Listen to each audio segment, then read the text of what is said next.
All right, all right. Hello, and welcome everybody to Thought Riot Podcast, part 2 from yesterday, because we couldn't get through everything.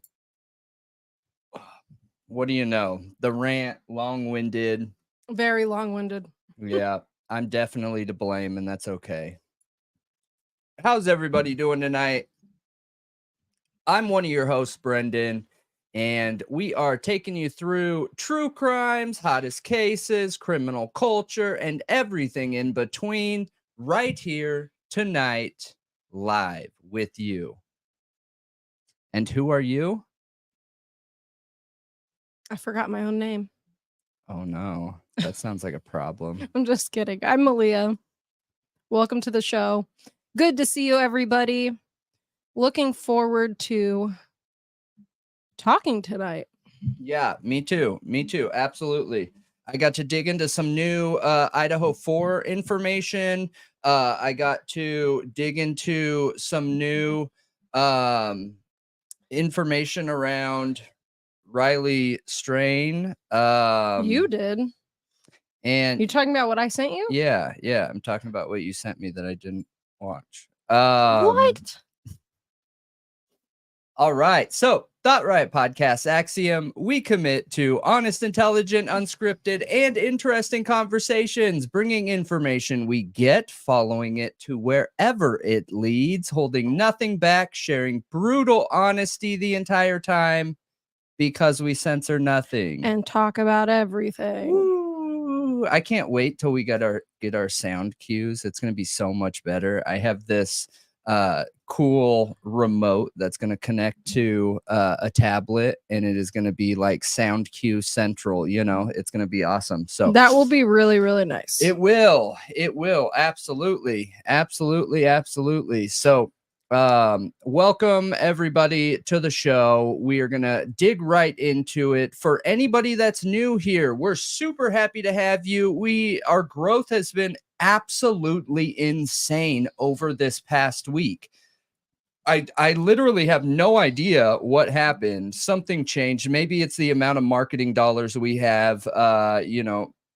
We have some support financially, so maybe the addition to the extra marketing dollars is causing it, and it just hit a trend or something like that. I don't know, but our growth has been insane. Literally like 5,000 people in like a week, So if you're new here, welcome. We're super happy to have you. There is a chat. There is a live chat. I know most of the people that watch us don't engage in the live chat, and that's okay. But just know that if you have a question of one of the topics that we're covering, and you want it answered, you have the ability to super sticker, you have the ability to super chat.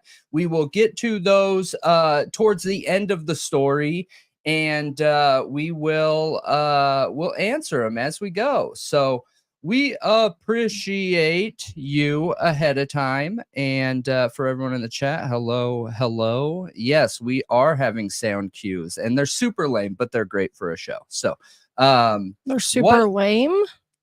Joking, obviously. So what do we want to get into first? Some people were a little bit let down that we didn't get into Chelsea Grimm last night. I need to update that I need to update our thumbnail. But I know Chelsea Grimm is kind of a quicker story. I haven't had the chance to dig in like I like to dig in. If you guys, those of you that know who we are, know that we literally tear every single thread of a case apart, okay? One by one. We usually pick a singular topic and dig into that one topic, trying to understand the who, what, where, why, when, how, and everything in between, right? So with the Chelsea Grimm case, it feels like there's a lot to it.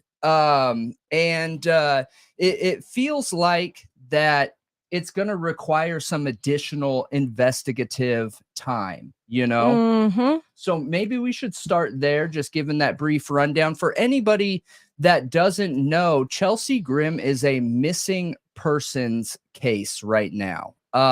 Yeah, she went on a road trip.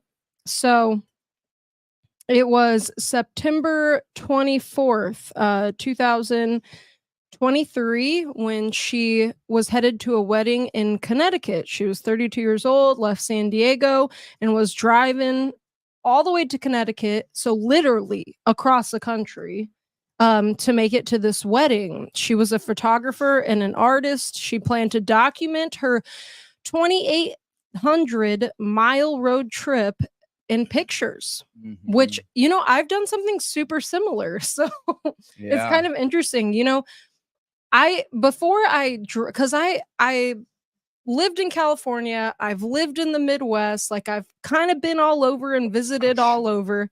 So, but you don't realize until you're out there driving across the country how incredible the United States is and how different each. Whoa. I hope nobody heard that because I would have hurt their ears. So high pitch. The United States is absolutely beautiful and incredible. There's so many places that are just so interesting, you know? I mean, I agree with you. The one thing about me, though, is I absolutely despise road trips. I hate them. I don't like being still in one place. Like my ADHD, I can't take it, man. Well, that's why it was really fun not to just be still all day, every day in the car. We were going places every day and stopping somewhere. And then, you know, driving. So we would drive, we would stop somewhere fun, and then we would drive, and then we'd stay in a hotel. Like I at one point I was in downtown Albuquerque, and we stopped by like this hookah place. And you guys, I had no idea downtown Albuquerque can get really dangerous. And we met some guy there that like keyed us in on, hey, don't go down this street or else, you know, you're going to encounter things you don't want to. But we have a beautiful country that's like really fun to drive across if you have the time to, like, because it's, gosh, it's such a big country.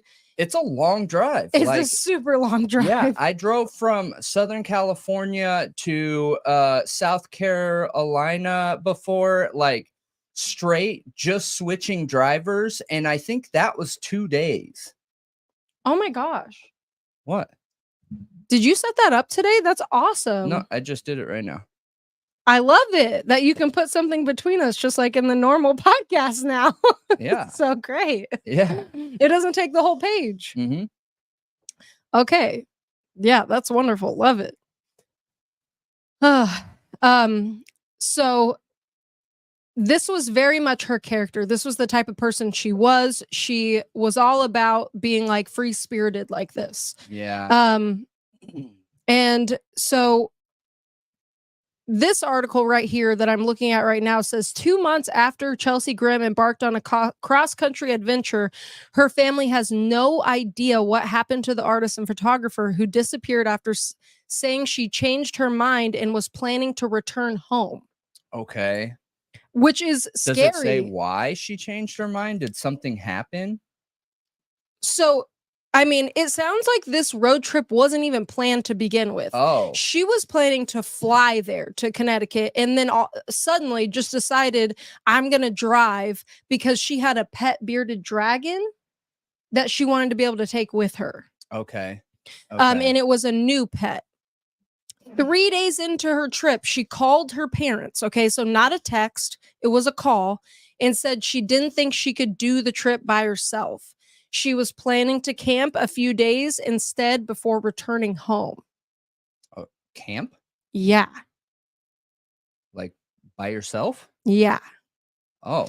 She camped in Phoenix, Arizona, which is funny because I did the same exact thing when I was driving cross country. And she met up with her sister and friend, and they were supposed to meet the same friend for lunch the following day, but canceled her plans, heading to Williams, Arizona instead. I don't know about anyone watching, but it's kind of weird. She keeps canceling plans. Yeah. Actually, that is weird. I wonder if that's common, if that's in her behavior, in her character, like how if she does it often like that. But I gotta be honest, I am not going camping by myself. Not happening. Well, you guys, I because went if something goes wrong, dude, what are you gonna do? Exactly. What if you get bit by some random, like, Well, in in the Arizona? Arizona desert, it's dangerous. So I went Yeah. camping in the desert, Rattlesnakes. having never done it before, and it was on a whim, and we didn't get there till it was dark like idiots. Okay, we're two young girls alone.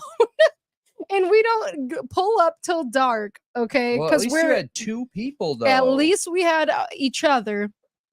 But when we pulled up, so we camped on one night, we camped on the side of the Colorado River, and there's all these little camping lots. Like there's a road going down that part of the river, and there's all these little camping lots you can pull off into, but nobody was there. We were the only ones around. We didn't see anybody else camping. And there was a windstorm and sand. Like you'd get out of the car and you were just getting pounded in the face by sand.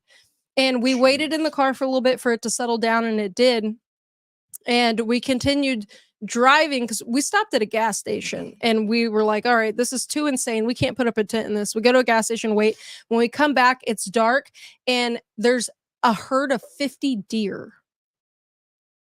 Okay. Like 50 deer in the middle of the road. What is that movie I just They started watched? charging us, like full on a herd of deer charging the car. What is that movie that did you guys see that new movie with is it Julia Roberts or whatever? Yeah, that really the one where they have that end attack of the world where it's the an attack. Teslas are like ramming into each other or whatever. I forget what it's to called. Block the bridge. Anyways, I think it was on Netflix. It's literally an maybe. attack from like another country. Yeah. But all those deer and those two girls go out in front of the deer. I was like, man, I'm not a wildlife guy. Dude, deer you know are what really I mean? I'll go innocent. into any situation, but like wildlife is unpredictable. I am not one of those people that just feels like I connect with animals. You put 50 deer in front of me, I'm gonna run. I'm not probably any wild animal in front of me, I'm gonna run, you know? Yeah. So deer are really innocent and docile and everything until they're until they're together in a herd like that, or it's a male deer that feels threatened, or it's a mama deer who feels threatened, and then they can go crazy. Like they can really get aggressive sometimes. Yeah. But yeah, they started charging us, and I laid on my horn and turned off my lights because they can't see in lights. Yeah. So I turned off the lights, and call.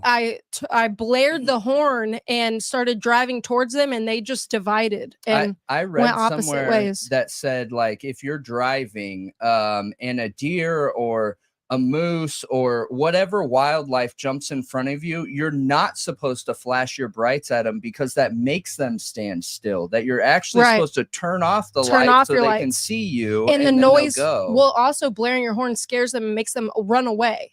Okay. They will literally avoid you. Like it's scary, like a horn all of a sudden, and the lights are off so they can see, they'll go away. So if you have enough time, if you see a deer and you have enough time to turn off your lights and blare the horn, that's one way to avoid hitting a deer, because they will then be able to see and change course. Yeah. It's actually worked for me at least 3 times in my life.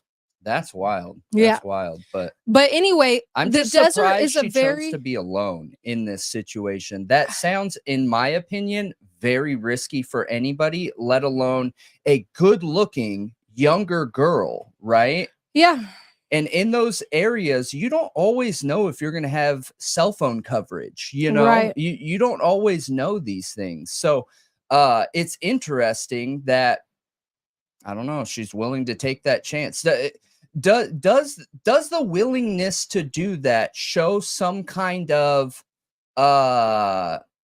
erratic behavior? That's what I'm more questioning or wondering is, does it show some kind of behavioral pattern that should be highlighted, you know? Right. You know, honestly, her story also isn't getting enough coverage. It really isn't. Like, you can't find too many updates. Like, I don't see any updates this year. Sure. Like, at all.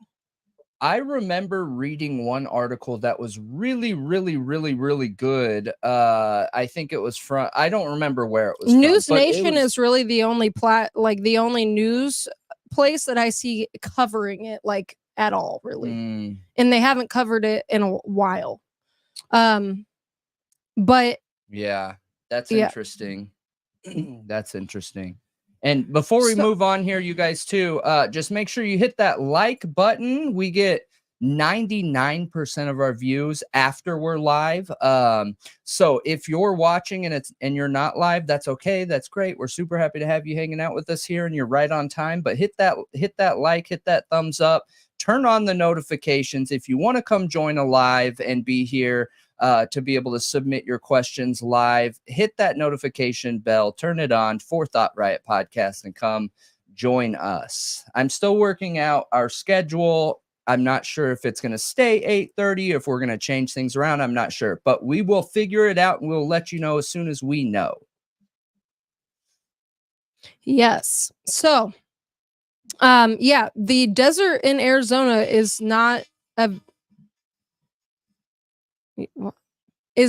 best place to camp alone. Like when I was out there, there were several dangers. Okay. There was the deer, wildlife. You have to think about snakes. Of course, there's very venomous snakes in the desert out there.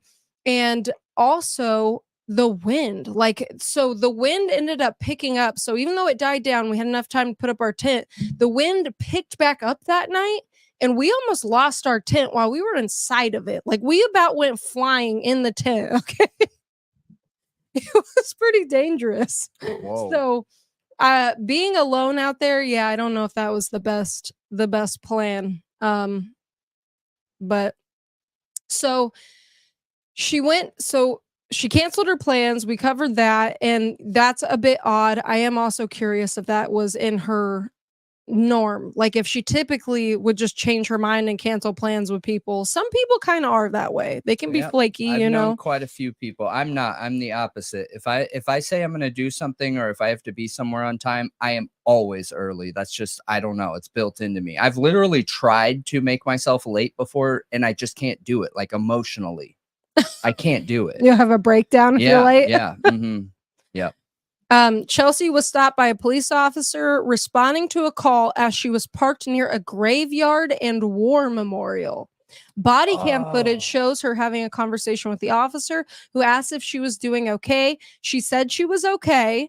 I was just doing a photo shoot of the lost soldiers and I got a little emotional, so I was crying before I got back on the road. I've heard that. I remember this situation specifically, where I heard a video where they were talking about this conversation exactly, because look, this could be taken one of two ways, right? Maybe what she said to him was true, okay? But maybe there was some kind of other self-harming intent there too. It's really common. If you look up the statistics of what people do when they have, when there's some kind of plan to end their own life, is they have an obsession with death. Okay. So death would be connected with graveyards. It would be connected with, fallen soldiers, things of that nature. Then you find her in a place where there is connection to death and she's crying. Okay. So in my opinion, I think I look at that and I see two possibilities there. Is what she told the officer true? Or was she there depressed, going through something and having some kind of connection with, death? I don't know. I think I need to watch it to know, because I haven't seen it. Anyway, she said that the officer basically said, oh, that's okay. Like, you can stay as long as you need to. But she was like, no, I'm not going to stay here till sunset. Like, I'm good to go. I'm going to go. And at one point she says, I appreciate your compassion. And her parents felt like that 100% sounded like her. Like everything about that interaction they said was very in character, in line with her character. So it didn't seem out of ordinary. Really helpful. It is. So, okay. During the stop, the officer suggested some safe places for her to camp for the night, and she was seen again by a woodcutter on September 30th, camping in her car near Ash Fork, Arizona. So she wasn't camping with a tent. She was camping in her car, is what it sounds like. I mean, good. That's much safer. I suggest you don't go camping alone, period. Whether you're a guy, whether you're a girl, no matter what. I just suggest you don't go camping alone. There's too many things that can go wrong. But if you are going to go camping alone, at least be in some housing that can lock, right? So a car, or I don't know, a hotel, or just don't go camping alone. Yeah, you know? She did pre-warn her parents that while she was camping, they may not be able to get a hold of her because she wouldn't have cell phone service. And they didn't hear from her for several days and got concerned and reported her missing October 4th. Okay. And I mean, a day later, her white Ford Focus SUV was found abandoned on the side of the road with two flat tires. Whoa. It appeared that she had left the car of her own volition. It was locked. She had taken her wallet and her phone and her sleeping bag, among other things, along with her pet bearded dragon. Okay. Two flat tires sounds weird, though. Do you know if they've ever determined what caused that? I don't know. Like, could the flat tires have been something intentional? Maybe she was targeted because she was a good-looking younger woman. That's kind of what I feel like, too. So, I mean, they said she was driving on a dirt road. It's really uncommon to get two flats. You're right. It is weird. Normally, two flats is, you know, something driven over that can be driven over twice, or that scales the entirety of the width of the road, right? I don't know. I've just never had two, but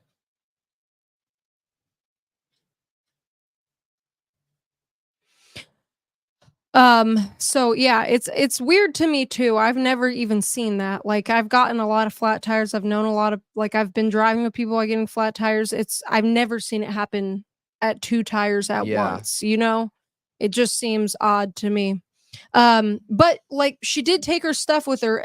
The only thing is, if somebody's smart and pays attention enough, they could take her stuff with them to make it seem like she left on her own. Absolutely. If I was some serial dude and I did something shady like that, of course you want to mislead. We've said this many times, that misdirection is something that a lot of criminals forget about, that can very easily put a pretty extensive amount of time in between them and the investigators. So yeah, you're right.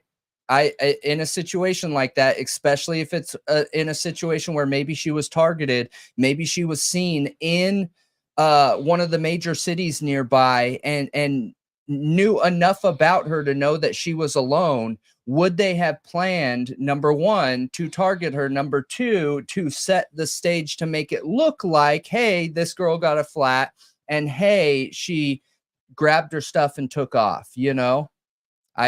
Possible. I think it makes me concerned that it was set up so she would get flat tires to where she couldn't drive anymore, and she would get out and pack her stuff up and walk to like a gas station or something, or to get help, and that person's already there waiting for her to pick her up. Yeah, like maybe. Spotted her camping because she was there for a little bit. The only thing that throws me off in a situation like that would be the cell phone. Is there a way? Make sure that there's no cell phone, but is there a way to set it up so that somebody's tire will have a slow leak and then suddenly pop? Oh gosh, I'm sure there's a way. I don't know.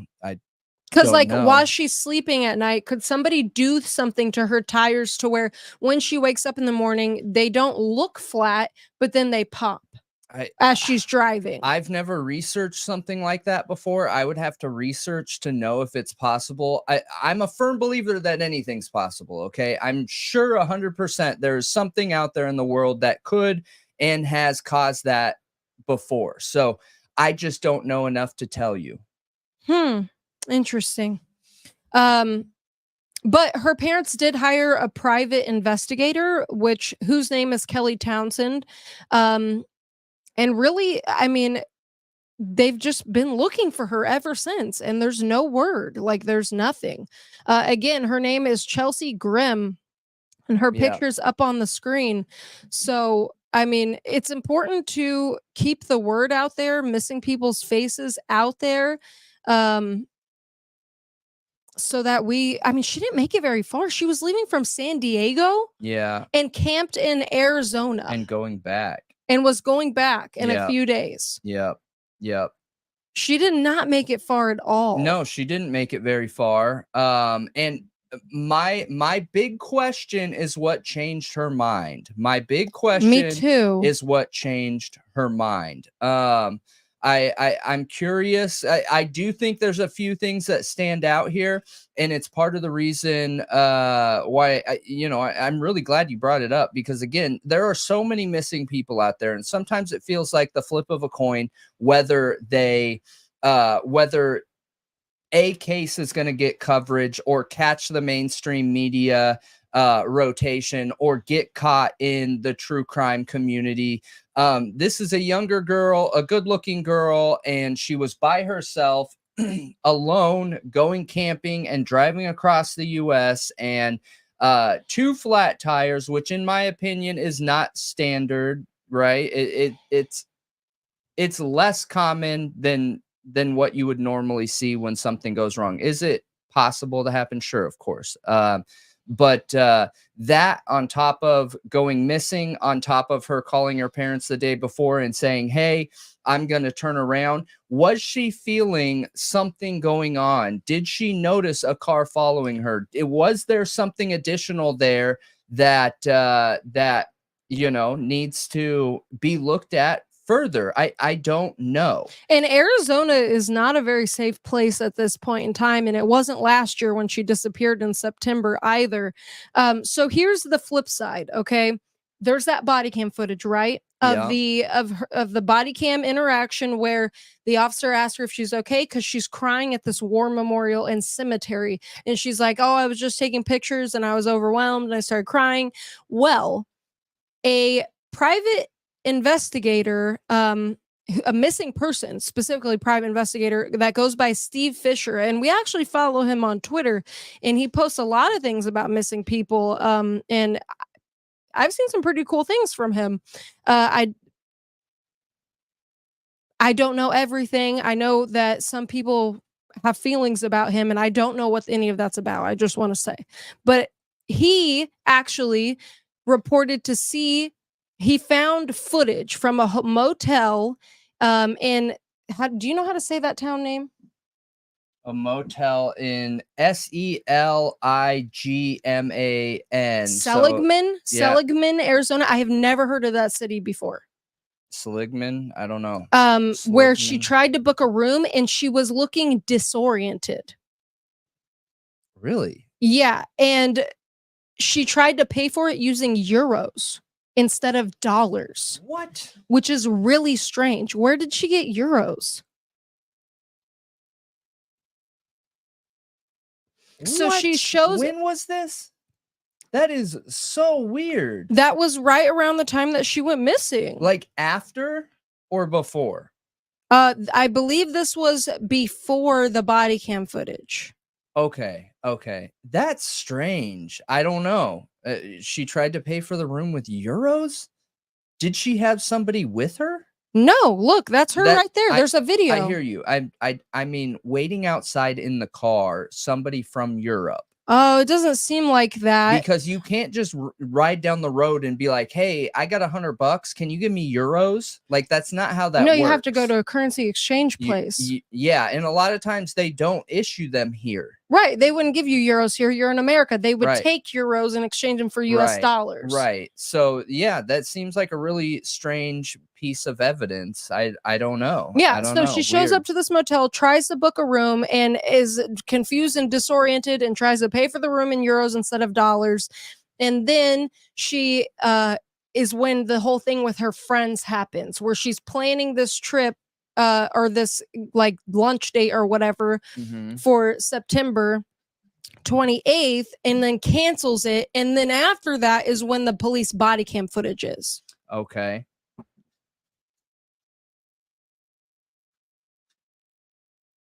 Okay. Interesting. And then that woodcutter sees her, and her car was then found on October 5th. And there's no indication of foul play. From everything the cops have found, they can't find an indication of foul play.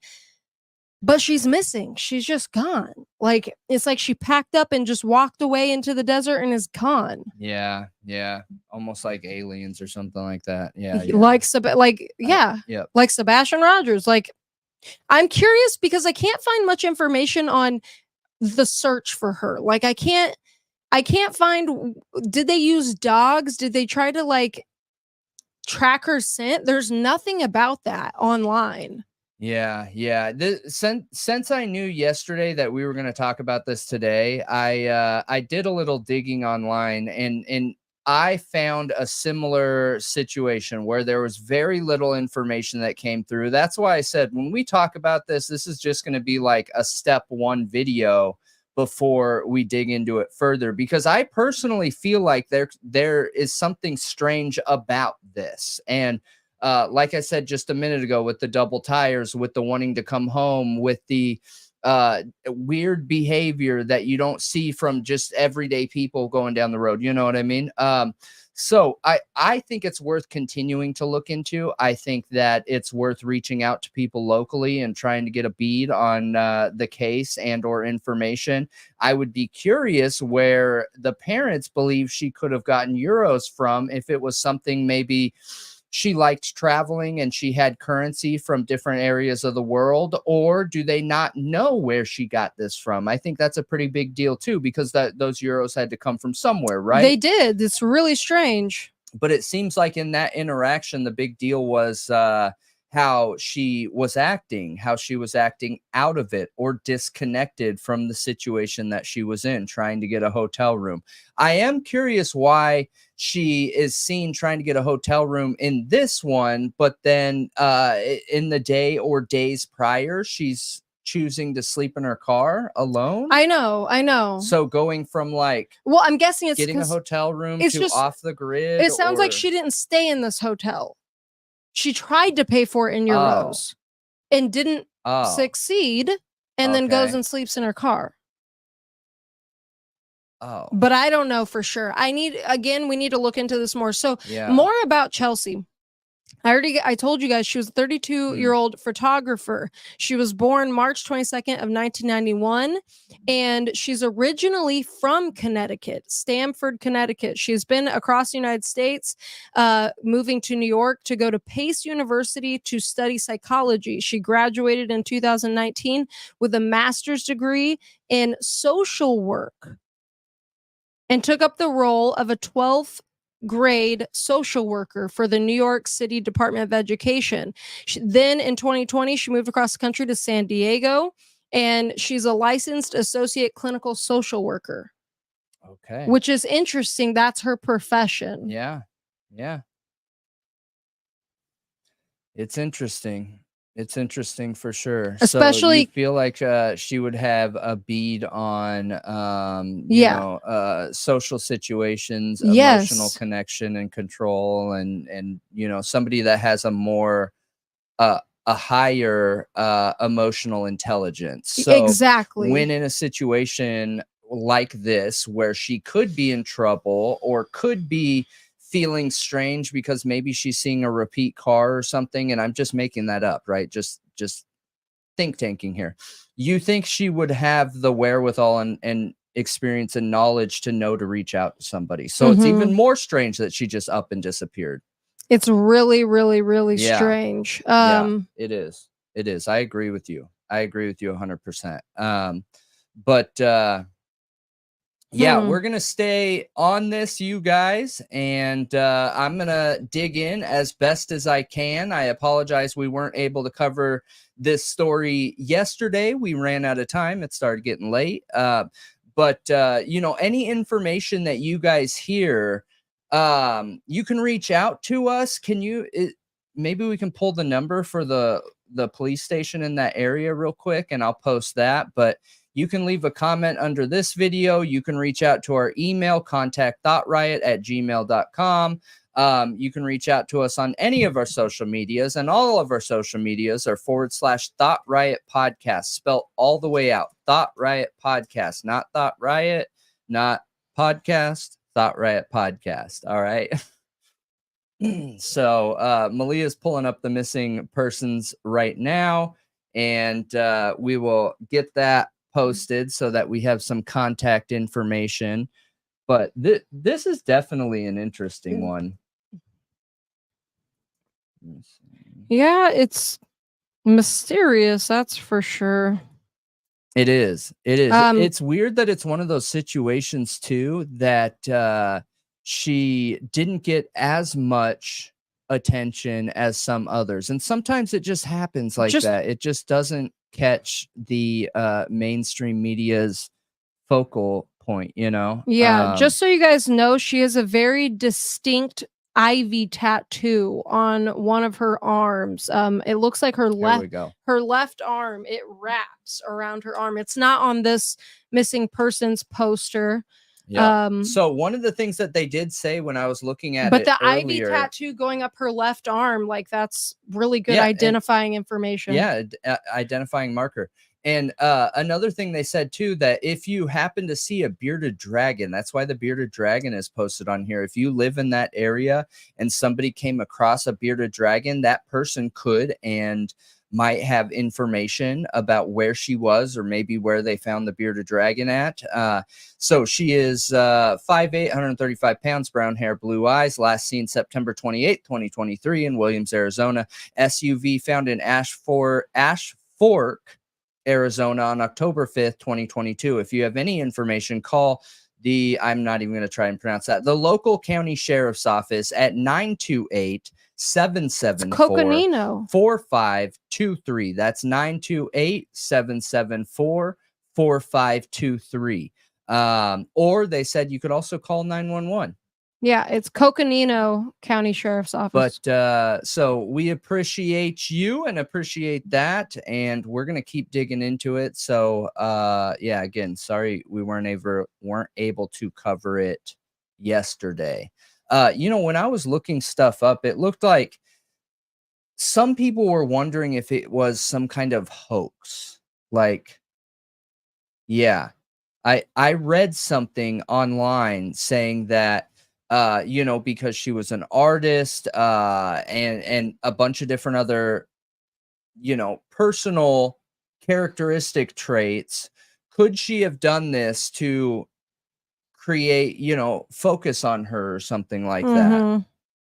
It's been done before, you know. I just don't personally see any evidence of that. That's why I'm curious about the flat tires. What caused them to go flat? You know what I mean? Yeah. Are they, is it in the same space? Like it looks like someone took a knife to it. Could she have been pulled over on the road sleeping because maybe she didn't get good sleep and someone stopped behind her and popped her tires? I mean, I don't know. The police say there's no evidence of foul play, and that would be a huge indicator of foul play that you would think they could tell. To be honest, a lot of times law enforcement will say that even if there is evidence of foul play. So a lot of times it's still beneficial for us to look into it and dig into it. You know what I mean? But yeah, that is Chelsea Grimm, 32, 5'8", 135 pounds, brown hair, blue eyes. And all right, let's get into our next big one. And this is a big one. Yes. This is digging back into Riley Strain. Give the rundown real quick on who he is and the details. Okay. So Riley Strain, you guys may have seen Most of you have probably seen this case. I mean, it was a huge one taking place in Nashville, Tennessee, where he went missing and was missing for 14 days. It was March 8th, I think, when he went missing. And then he was found on March 22nd, if I'm remembering correctly right now. But everybody was looking for Riley Strain, and we came out with a couple of videos saying we thought that it was possible he was drugged, and we were wondering, speculating if it could have something to do with like the whole smiley theory, okay, the smiley face killers theory. Because I don't just totally disregard that theory. Again, if you guys haven't seen our past videos, like from months and months ago about that, the statistics are overwhelming, and they're hard to ignore. They're very hard to ignore. So, I mean, I think, hold on, I'm trying to pull up a picture of Riley Strain, because pictures speak louder than words sometimes, I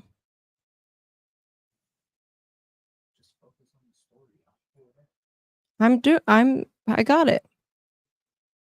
So,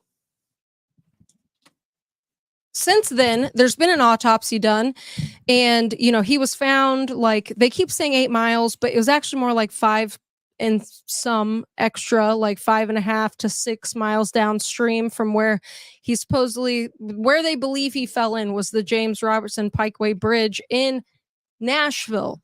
Well, everyone's felt really strange about it because, we got the preliminary autopsy results where they said he was still wearing his shirt and his watch, but his pants and his shoes were gone. And then the questions were like, well, was he wearing a belt? And the family came out and said, yes, he was wearing a belt. And that made it all weirder. And there's no water in his lungs. So the parents get a second autopsy. So far, they said the preliminary results are the same, though I think they're still waiting for those results, and they're waiting for the toxicology, which is a big one.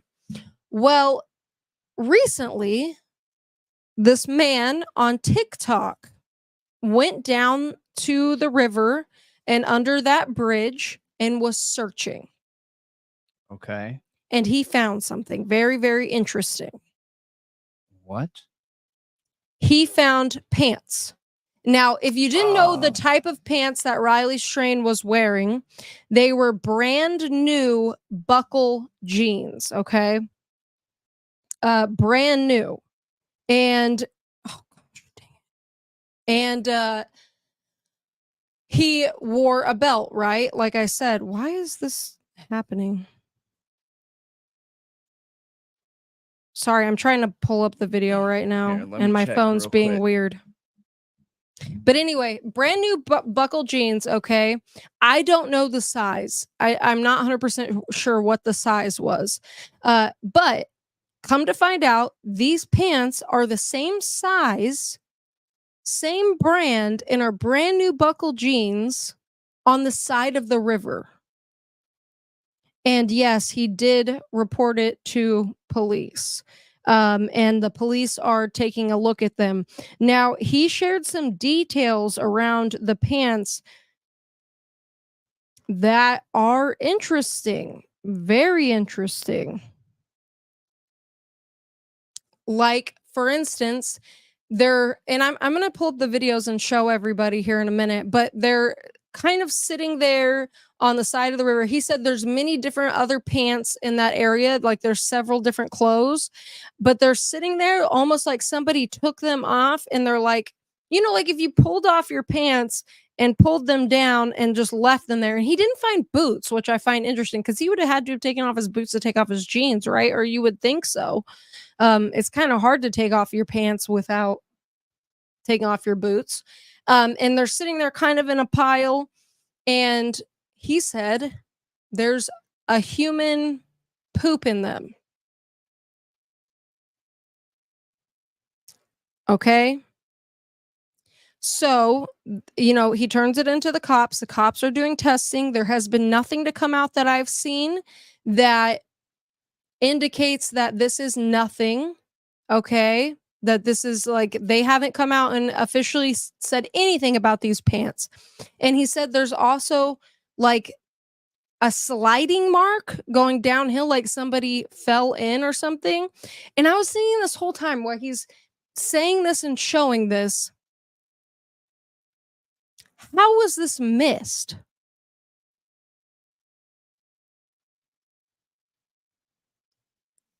How was this missed if that's the case? How do we know they're even Riley strains and he's the one that took them off? Like what it, and I look, if they are his, like I really hope they test the poop because you can tell who it came out of, okay? But this guy, and I understand this is very sensitive, okay? This is a very sensitive case, and you know, there's gonna be people out there like, ew, poop, whatever, but it's of evidentiary value, okay? They're the same size and same brand of what he was wearing that night. And they're right by the river under the bridge where he supposedly fell in. Yeah. Yeah, I think it's crazy. Yeah, but you didn't watch it. Yeah. So you don't know that there was human feces found in the pants. I did. You did? Mm-hmm. Yep. Is it being tested? I mean, that's what the guy said, that they're testing everything and checking. I don't know 100% if they're checking that part of it. I would hope they would be. Mm-hmm. Yeah, but I would hope so too. This man on TikTok really feels that this is an indicator of it being an accident. Okay. That he was rushing down the street and getting to under this bridge to do his business and fell in.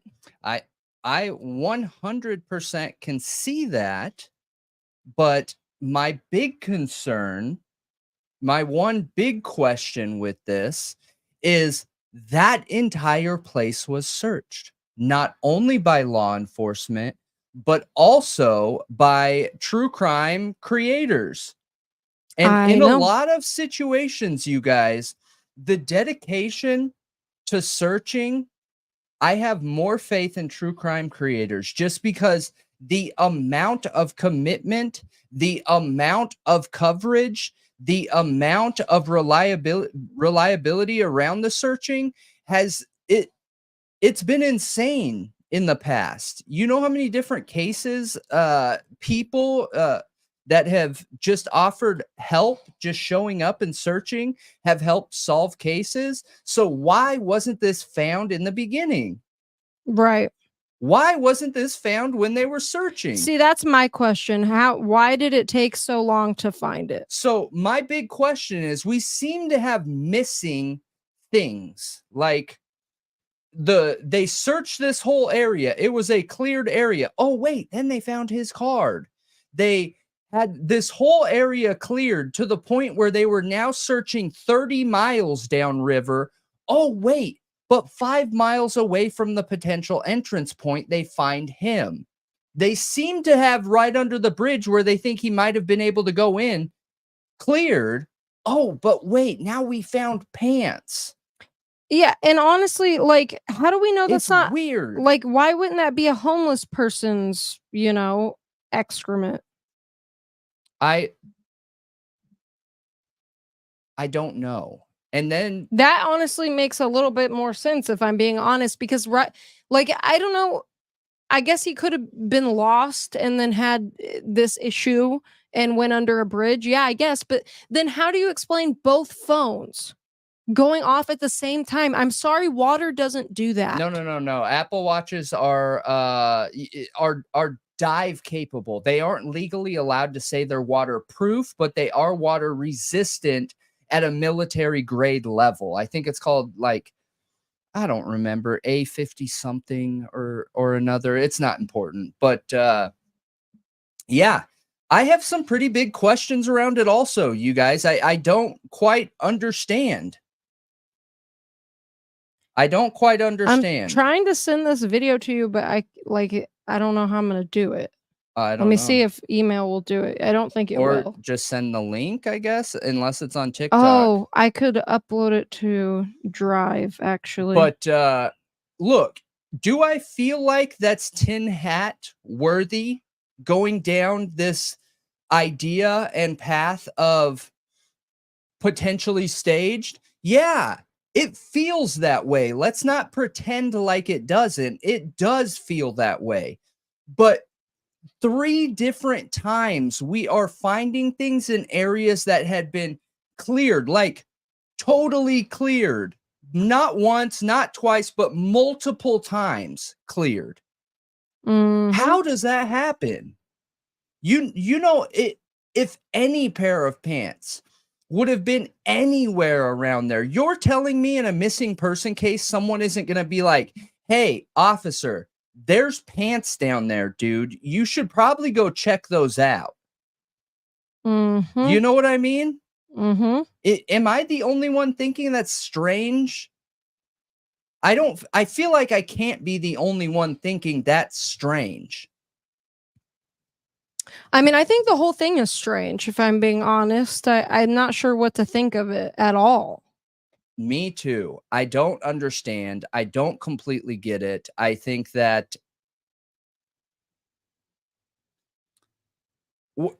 is law enforcement literally just that incapable of handling anything water related? Well, it's like, just because it happened near water doesn't mean it's always a drowning, which is what they always determine when it's near water. Yeah. You don't even have proof of somebody, like, even falling in the water of their, like, you know what I mean? Like, there's not even really proof of drowning. Yeah, yeah. And we, for those of you that don't know, Just the absence of any other explanation. That's literally how they determine a drowning. We did a video a couple weeks back talking about police experience in water cases and how once they have a crime that's in water, okay, and we talked about this in reference to like the smiley face killer theory. And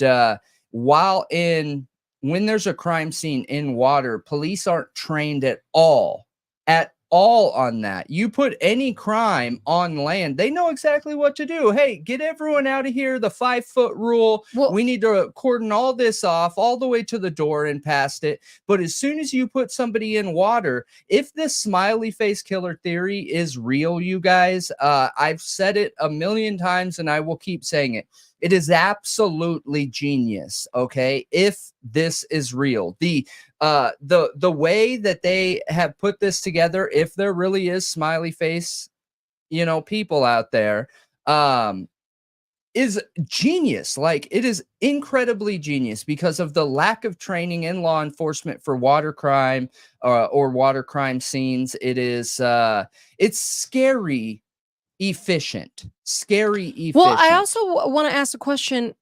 The river was much higher the night that he would have fell in than it is currently. Oh. So, are those pants somewhere that would have been covered by water? We need to look at the video. You need to pull up Discord, because the first two, the long one, it might still be uploading of what on Discord is. It might still be loading on the Drive, the long video where he explains it, but the short one that shows the pants and a picture are on the Discord. Discord is an app. You can get it on desktop or on a device like a phone or whatever, and it's basically just a chat room, and it's free. And I love our Discord. It's a great place to share information and talk about true crime. You have to have the link to be able to join, and it's a great time. Oh, I don't think that's the link. I think I added an extra digit there.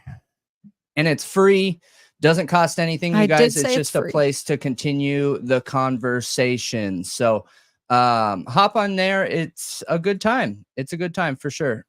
So this isn't the video, right? No, that's just a picture, but you can pull up the actual video. Hang on.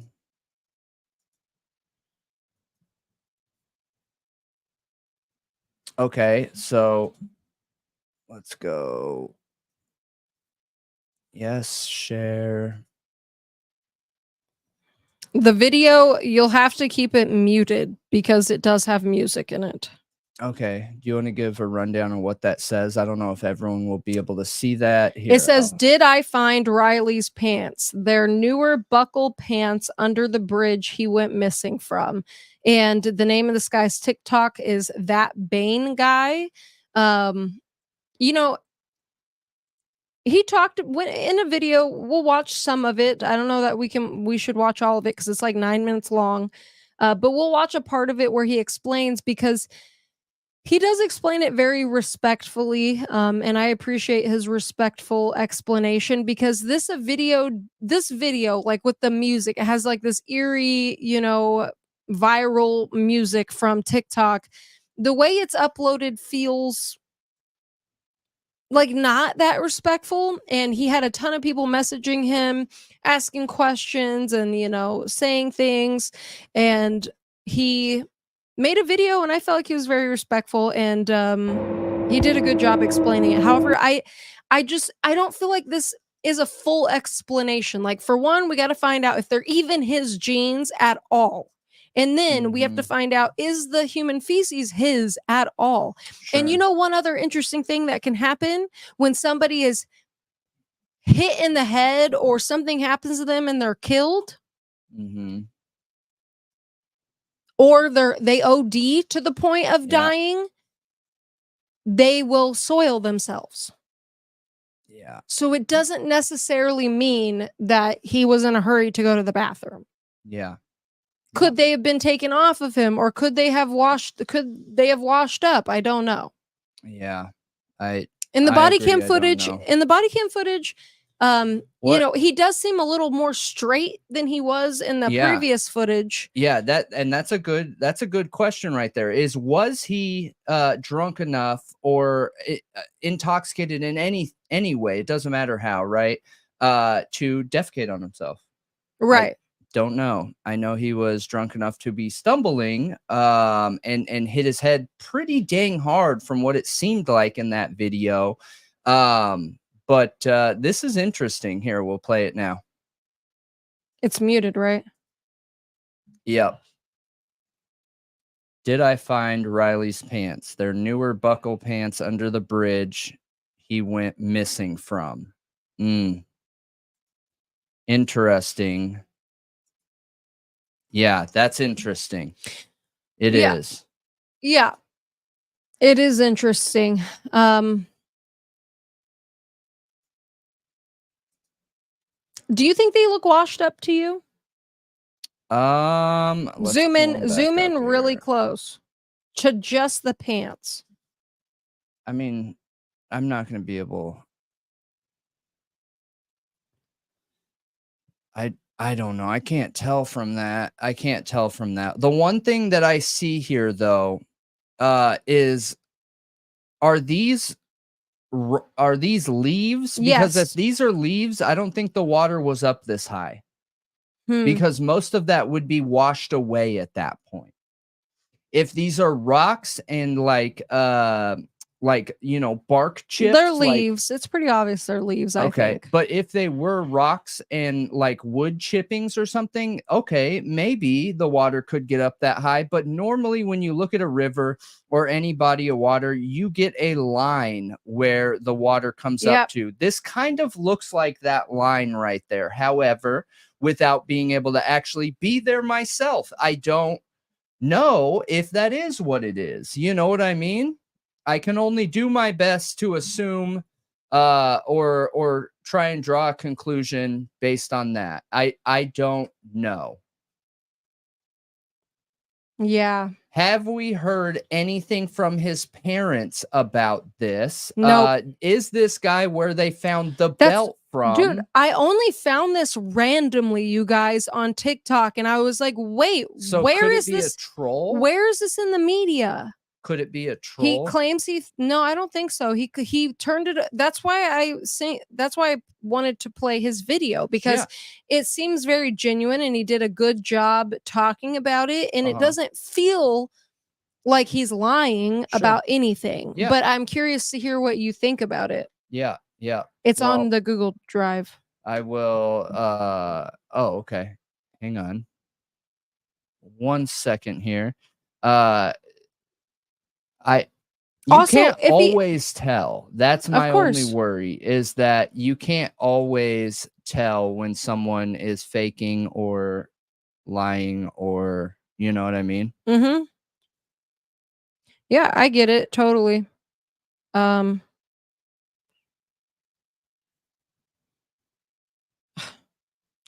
No. That's the one it's on. Well, I don't know. Yeah, I don't think I'm gonna be able to share it.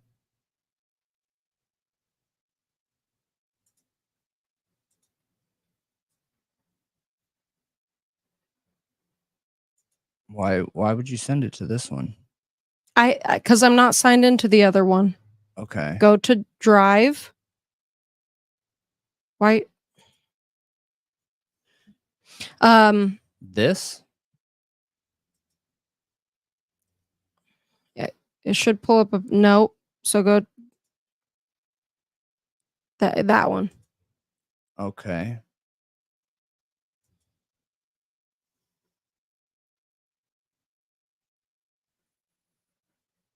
I mean, it's from me, so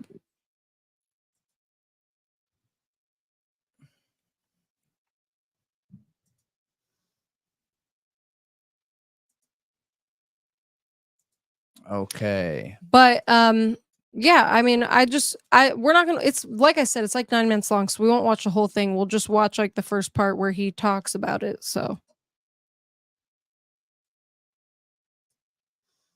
because he goes into his theories and everything, and really the gist of it is like I said, it's him thinking this proves that it's some kind of accident or something like that, and I just don't think it proves that. There's many more steps that need to happen to prove that, because like I said, you still have the red flags of the phone and the watch going off at the same time. He's not found as far down the river as anybody expected, because of bodies falling in and going down the river in the past, like learning by example in the same river. Let's get this. In a comment where somebody's saying on here that a news channel. Hey there, it's me. I found the pants, but let me clear something up for you. News never said anything. It's on their investigation. The police have told me they took the pants. They're his size. They're buckle jeans, but they have to do test on them. They're not sure if they're his. They're brand new pants. I found them. They're buckle jeans. He had on buckle jeans. They were turned inside out. All right, with that being said, nobody said he went swimming. If you see the last video of him walking by the cop, he was in a hurry to go somewhere. And I'm from Nashville. I know that area very well. There's nothing there. Where he was going, there's nothing. No bars, no clubs, no parking lot, no stores, literally nothing. There's 2 bridges. That's it. There's nothing else that way. So he came out of 2nd Avenue and looked over to the left. That's the only thing there, and seen 2 bridges. In my opinion, you could definitely tell he was in a hurry. When that cop seen him, he was making an effort to get that way. All right. The pants I found were turned inside out with a poop in them, human feces. So he was in a hurry. He made it deliberately his job to go under the bridge for some reason. There's only 2 reasons to hurry up and to go under a bridge when you're drunk: to pee, or you got a number 2. And the pants I found had number 2 in them, and they were buckle jeans. I'm not saying they're his, but I'm saying it's a coincidence. That's a very highly, and they were overlooked. There's a bunch of clothes there that nobody even thought nothing about. They didn't know anything about his pants at the time when they were looking. So nobody said he went there to go swimming. And I'm telling you now, about 2 feet out are the pants, and it's a no trespassing area. Warning, keep out, dangerous waters. Another maybe 1.5 to 2 foot, it goes straight down, probably about 80, 90 degree embankment, all the way down, probably 10 feet down straight into the water. Okay? I'm just trying to set up the scenery for you, since some of y'all clearly are just making shit out of your head. But my theory is he was in a hurry. He had to, number two, and he probably had to go and he didn't make it. So my common sense, for what I've gathered, and I've been to the physical place, I'm from the area.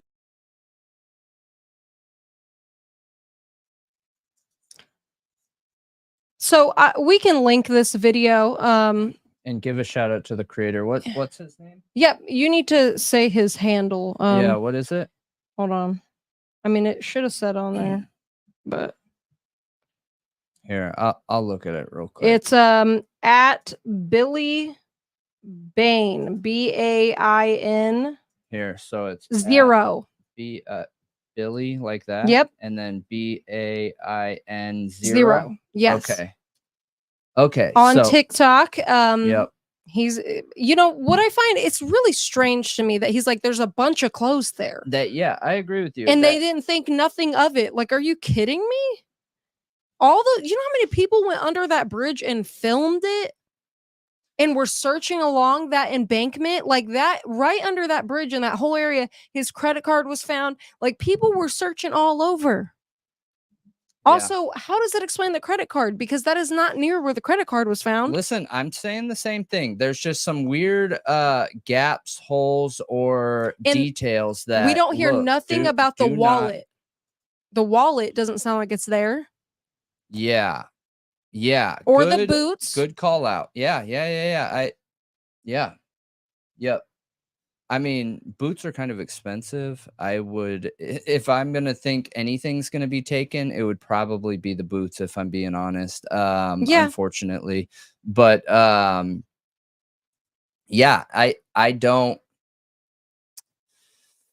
I don't know, you guys. I don't know. I'm not feeling super confident about it. I have no idea if it's staged. I have no idea about the tin hatness of it. There's multiple different reasons somebody could want to set up a situation like this where, you know, he gets interest from the community in his channel. I'm not saying he's doing that. I'm just saying that could be a motive for somebody. Then or the other one is it's completely authentic. The only other question I have with that is that area was searched over and over and over and over again. How is that missed? How was his body missed? How was the credit card missed? These were cleared areas, and we know they're cleared because they wouldn't have been allowed in them. Right. So where was law enforcement? Exactly. Is it possible? Because he says they were inside out with human feces in them. So does that mean not solid, like sitting in them? Is it more like a stain? The last thing I want to look at is doo-doo, but I wish that I could have seen that part of it. Yeah, because if it's not sitting there like someone took them like off a log, and had, like a log in it, for lack of a better term. Yeah. Gosh, bad timing. Why? Because you said a log and it just made me laugh. What? I don't know how else to describe it. And it's not out, and it's not like a stain, okay? A smear like that. I don't know. That's just interesting. I agree with you. Because also, you don't take off your pants completely like that if you had an accident.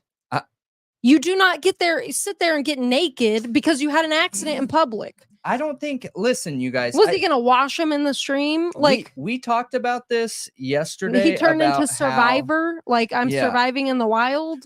We talked about this yesterday about how open I've been my whole life about, you know, nudity and things like that. And even me being that way, if something happened and I had an accident and I was out in public, I am not just getting naked on the street to try and wipe it out or whatever. I would quickly try and find my hotel. Exactly. Because it's not going anywhere. There was a cop. Why didn't he stop and say, hey, I'm lost. You know where the hotel is? That, or Like, you're trading one issue for another. You got doo-doo in your pants, or you're going to have soaking wet pants.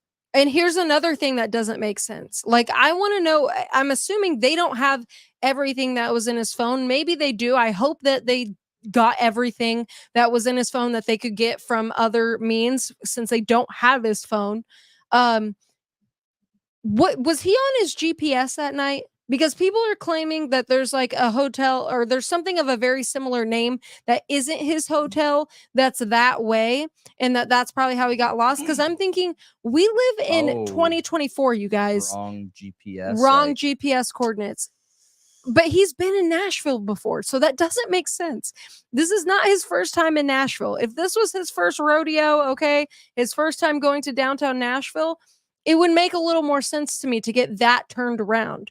But the fact that he's been there multiple times, downtown multiple times, it makes it less convincing to me. And also, he passed a cop. Why didn't he ask the cop, hey, I'm lost, my GPS is taking me this way, and you know what I mean? Like, because if you're having an accident, why are you not trying to get to your hotel? Why are you trying to find a bridge and taking your pants off? Yeah, listen, I don't know, but look, we aren't the only, even though this is tin hat topic, okay, that's what it, and for those of you that are new, we call, when we're working a theory that is very far away from the standard mainstream media theory, I just call it a tin hat topic. It doesn't mean that it's not probable. It doesn't mean it's not likely. It doesn't mean it's not true.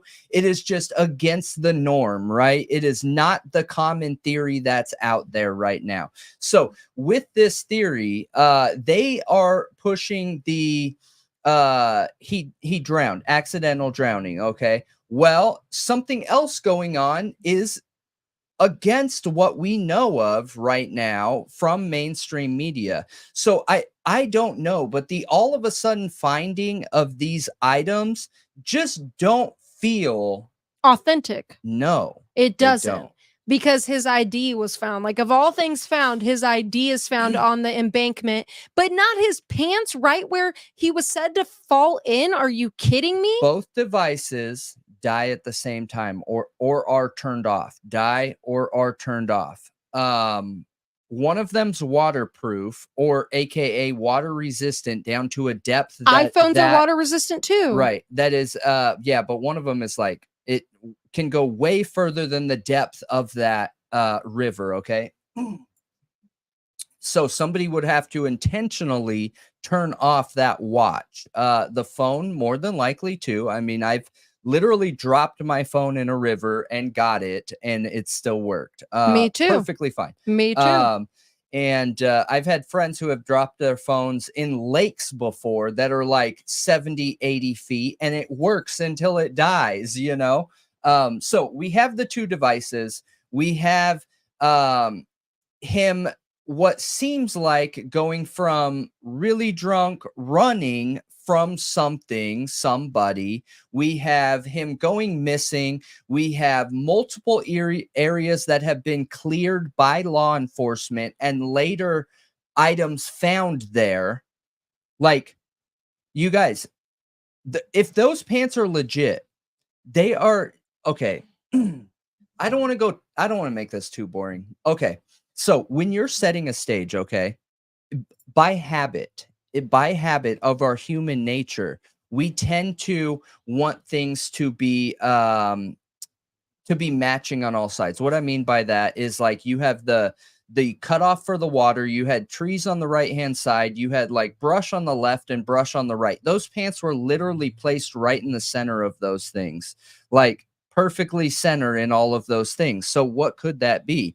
Could that be a staging, or could it have been like staging by a content creator, or staging by somebody who did something else in this situation? Has a little bit more than, you know? Well, it also makes me curious, like, so Riley was wearing his boxers and socks still, okay?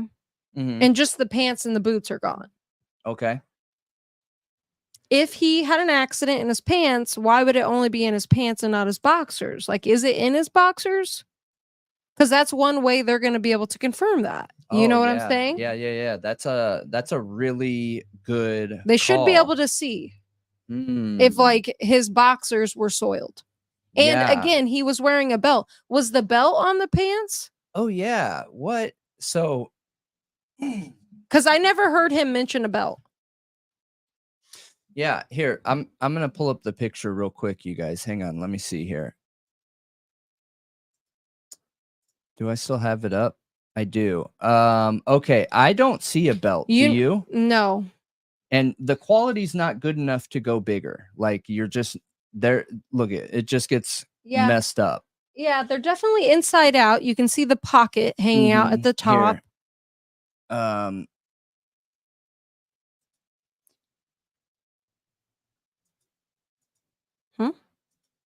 There you go. There we go.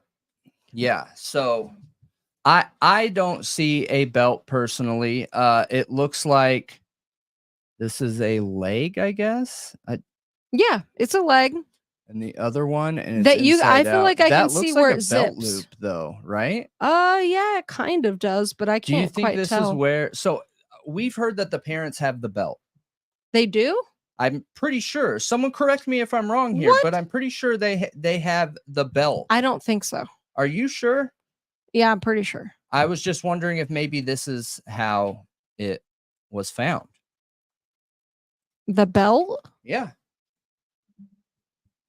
Is mainstream media not reporting on this because this was picked up by the parents' investigators? No, there's nothing about Riley Strain's family having his belt. Missing belt. Okay. He was found without his belt. Okay. There is no belt found.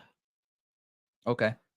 And honestly, so far, the pants haven't been found, according to police. Like, this is only coming from a single TikToker who found it. And it's being tested. He said it's under investigation. So, I mean, that's all we know. That's all we know is from him. Mainstream media has not reported on this at all. The police have not answered anything about this. But it does make me question the homeless in the area. Like, did one of them have his pants? Because it's weird for this to pop up right under that bridge. Listen, I agree. I agree. This long after so many people have combed the area. Yep. No, I agree. And I don't understand it. And I don't get it. It does also make me wonder, did he lose control after he passed away somehow too? Like, could it be that? I don't know. If he was still wearing his underwear, then they should be able to check that. Yeah. I wonder if the parents have heard of this at all. I mean, gosh, I hope they've heard of it. If they haven't heard of it, I'm assuming somebody will have reached out to them by now. Because that's where they seem to get most information with social media, unfortunately. Because I don't know. I just don't understand. Yeah. The parents have their own investigator. Yes. Yeah. So it's interesting once the parents got their own investigator and started pursuing things on their own, how little coverage this got in the area. Do you ever connect that dot? It got little coverage in the area? I mean, yeah. Once the parents started questioning things, absolutely. The coverage in this has dove like quickly, very quickly. It is not talked about at the level that it was in the beginning. And it just so happened right after the parents were like, you know what? I don't know about these police. Give us our own investigator. Give us our own autopsy. Give us our own everything. Yeah, that's how it seems. Yeah, I mean, News Nation and like, you know, some non-local news has definitely been still talking to them and their family friend, and like they're still talking about it. But I mean, I think they need to keep talking about it until we have some kind of confirmation. Answers. Because again, it doesn't feel like an accident. Yeah, I'm curious what the parents' second autopsy is gonna say. If they can, because they're doing additional tests the original autopsy did not do. So I'm curious what that's gonna find. Oh, really? Oh, yeah. They said that publicly, that this second autopsy, because the investigators, like, typically it costs more money to have these extra tests done, so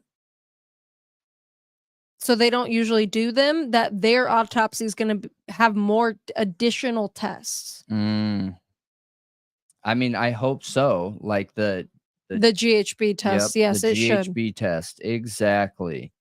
The parents should be Exactly. questioning it. You know, I think it might have been Joseph Scott Morgan from the Body Box podcast, that I think he said you should always get a second autopsy if you can. Like, if it's your kid and they've passed away, get a second autopsy. I mean, in science, that's a very standard thing, is to have things repeated, to have somebody else's eyes on it, another look, another opinion. It's common practice in the medical industry. You'll hear tons of people tell you to get a second opinion. It's just beneficial for a lot of different reasons. So they have every right to do it, and there's nothing wrong with them questioning the investigators and the autopsy and what they've been told. Absolutely nothing wrong with it at all, because they're not satisfied with what they've been told. They've been told no water in his lungs, his pants are gone, and his belt, and his phone, and his wallet, and his boots, which is sketchy, of course. Like, who wouldn't ask questions about that? There's no water in his lungs, and his pants, and his phone, and his wallet's gone, and his boots. Like, yeah, that's weird. And they're just being told there's no foul play. Closed case. Like, of course they should ask questions. And there's nothing wrong with that at all. They should get solid answers that can make them have closure so that they can go on to live their lives. Yeah, I agree with you. And there is always a need for justice in any situation. And in my opinion, this is one of those situations where, again, we just want to know the truth. And I always caution people too, because I know I'm quick to criticize law enforcement. And the reason why I'm quick to criticize law enforcement is because I believe we own law enforcement, because we pay for our law enforcement. It's not a belief, it's a fact. Yeah. Well, so I'm very quick to give my opinion on law enforcement because I pay taxes. Okay. I pay all of my taxes plus some, and I get a say. And that's just how I feel with it. However, in certain cases, it's also important to understand, even though while we're criticizing law enforcement, even though while we have concerns, questions, comments, and everything in between, we also need to understand that law enforcement are people, so they're going to make mistakes. There's no way around it. They are absolutely going to make mistakes. And it needs to be looked at as being okay. Absolutely. They're doing a dangerous job that also matters a lot to the public. Like, when your child goes missing, who do you rely on? When somebody's murdered, who are you relying on? When something goes down and you need protected, who are you relying on? So there's a lot of they have a lot of responsibility.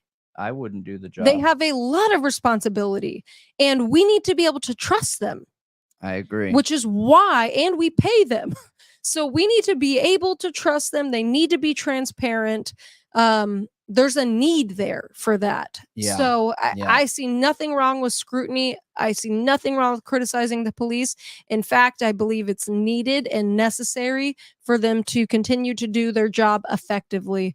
And it helps the public trust them. Like, when they are scrutinized and then are transparent about it, that builds trust. Yeah. It sure does. Now, when they shut down and start hiding things, that does the opposite. So I wish they would learn from that and stop doing that. Well, it's just this idea out there that that mistakes aren't okay. And what's interesting is we see it a lot, even on our channel and in true crime. A lot of people, and I'm not talking about someone in particular or someone specific or anything like that, but a lot of people, when something is said wrong, and with us being unscripted, we're going to get things wrong. I am not ever promising everyone that everything that comes out of my mouth is all 100% undeniable fact. Never. I'm going to make mistakes, and I usually suggest to people,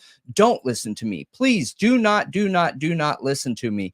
Take any information coming out of my mouth as a carrot for you to do your own research, because there's benefits in you doing your own research, and there's benefits in not believing me. You know what I mean? But this idea that it's not okay for people to make mistakes, that's wild, you guys. Absolutely wild. I understand I'm hyper optimistic. I understand that I think human beings are like the most amazing things on earth. And the amount of innovation and things that we've done and people can do in a single life is unmatched and just absolutely incredible. But the reason why people are incredible is because we make so many mistakes. Our willingness to make a mistake, mess up, dust ourselves off and push forward, make another one, dust ourselves off and push forward. It's that saying that, you know, I didn't find one way to make a light bulb. I found 999 ways not to make a light bulb. You know what I mean? It's the mistakes that make us great. So in situations like this, when we're looking at police, we should be more accepting of law enforcement mistakes. There are different levels of mistakes, and I understand that, right? We aren't talking about like a cover up is not a mistake, by the way. Yeah, or like a police officer being way too quick to pull a trigger or something like that. Like that's a very big mistake. Okay, the accountability is very different. But like having a search area and missing something in said search area is a reasonable mistake. Okay, but you got to be able to come out and say, yeah, we did search it. I don't know how we missed it. We could have missed it, or maybe something else is going on. We're going to continue investigating. You know what I mean? Yeah. It's interesting. It's interesting for sure. They should be commended for admitting mistakes. Yeah, I agree. I agree with you. I agree with you 100%. So, all right, you guys, let's dig into some Idaho 4. Bum, bum, bum. Do you have anything specific Idaho 4 related you want to talk about? Well, one thing really quick is I did see that the Gonzalez family, you know, Christy and Steve were on the interview room earlier tonight, having a chat about, you know, the university, about Kaylee and all of that. You know, I got to catch part of it. And, you know, some of it was very interesting. One thing I just want to say, okay, is, and I like Chris McDonough and his wife. I really, really like them. I really enjoy their show, even if I don't agree with them sometimes. And I think that them calling out the university is important. It's very important. We've been doing it for a long time now, calling out the decisions of the university and saying follow the money, and that the money is important in this case. So shout out to them. This is their first time, I believe, having the Gonzalez's on their show and talking to them. One thing that, you know, we talked about very recently was we talked about what victims' rights exactly were, which is something that was brought up in that is the victim rights in Idaho, that they have, what is it? A Bill of Rights, Victims Bill of Rights. Yeah, and I thought those victims' rights were pretty awesome. They honestly are awesome, and it's a great thing to have. But one of them on there is they have the right to a timely disposition of the case. Yeah, and you know, we pulled up what exactly that means in a case like this, because this case is unique. This is not every other murder case. It is not. It is very unique. It is very not ordinary. Okay. There are 4 victims. There is a ton of data, and it has so much attention on it. So much attention. And the gag order is not standard at all either. Like there's many anomalies. There's nothing many about things. This case is standard. Yes, absolutely. There's nothing standard about this case.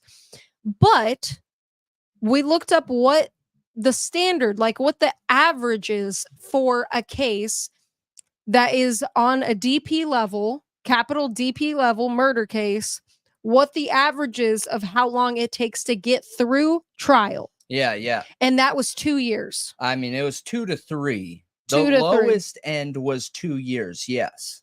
Okay. And if Bryan's trial happens this summer 2025, it will meet that criteria. Yeah, yeah. Then it falls right in line with the national standard. Correct. So even though this is an uncommon case and would be expected to be on the furthest end of time. Yes. So one thing that I don't like is I feel like this whole thing is being continued with everyone around the Gonzalez family, which if I don't want to hurt them, I don't want to make them feel defensive, okay? Because I care about them and I care about getting justice for their children. They deserve it. And they deserve it, absolutely. But one thing I'm finding that I'm seeing is the people around them are making them feel, okay, are because when you have this, you don't want an echo chamber around you ever. If you guys have an echo chamber in your life, try to find somebody who's the odd man out to be around you. Because when you have an echo chamber, you can have a lot of delusions, okay? Things that aren't actually true, that aren't the reality of the situation, that are being reconfirmed to you. So you truly, truly believe it is the reality. Well, I feel like that's going on with this case and the family, because the Gonzalez family, everyone is reconfirming to them that there's an injustice here, that absolutely there's something wrong with Bryan Kohberger showing up to the courtroom in a suit. Absolutely, he's being treated with special favors. Absolutely, this case has way too many delays. Like, what is going on here with the delays and the delays? And, you know, you're not getting justice in a timely manner. But it's not true. According to the statistics. Yeah. To the factual Science, data. baby. To the factual data, that is not the truth. That is not the reality of the situation. And if you look it up, you will see that is not the reality. It does take these types of cases years to get through the first initial trial. And then after that, it continues to be in the courts for many, many, many, many, many, many years, like 20 to 30 years after this does its first trial. If he is not exonerated or gets off on this crime, it's going to be in appeals for many years. Yeah, for the next 500 years. Yeah, absolutely. If they understand that fully, if the family understands that fully, they will be able to expect what's coming. And not feel so stressed out and like they're being screwed. Yeah. If you're telling them you're getting screwed, they knocked down the house, you know, he's being treated special and it's super delayed. What's going on here? If everybody's putting that in their heads, they're going to feel that way. Like something's wrong. Mm-hmm. They're not giving my daughter justice. And while I see the many issues in this case, okay, you guys, we all see the many issues in this case. The university should not have been involved in this case at all. At all. Yeah, that is the short amount that I saw is when they started talking about green. And I was like, oh my gosh, at least they're seeing the same kind of problems too. And they're talking about the fact that a lot of people didn't even realize, like a lot of really important politically connected people in Idaho didn't even realize that Scott Green, the university's CEO or president, however, right? He's the head of the university that's locally there that manages everything from the top down. Obviously, there's still a board above him, but they didn't even know that Scott Green wrote a book. Now, understand, anybody that was connected to that investigation, which is Green, is gagged and sealed. You're not allowed to talk about anything, period, point blank at all, zip, nothing, okay? Well, Scott Green, as we found out, was involved in not only daily, but twice a day, war room connections and conversations about what was going on in the investigation that dealt directly with the crime itself. All right. Well, I'm assuming, right, that he took any information there and used it to then backfill as knowledge to create his book. Now, I know his book is not centered around the crime, but it sure highlights it. Oh, like there's he's a whole an important chapter about it. person. There's a whole chapter about it. And you know what was said is that Sounds wrong to me. In that video, okay, in that interview, it was said that he started planning on writing that book only 3 weeks after the 4 were killed.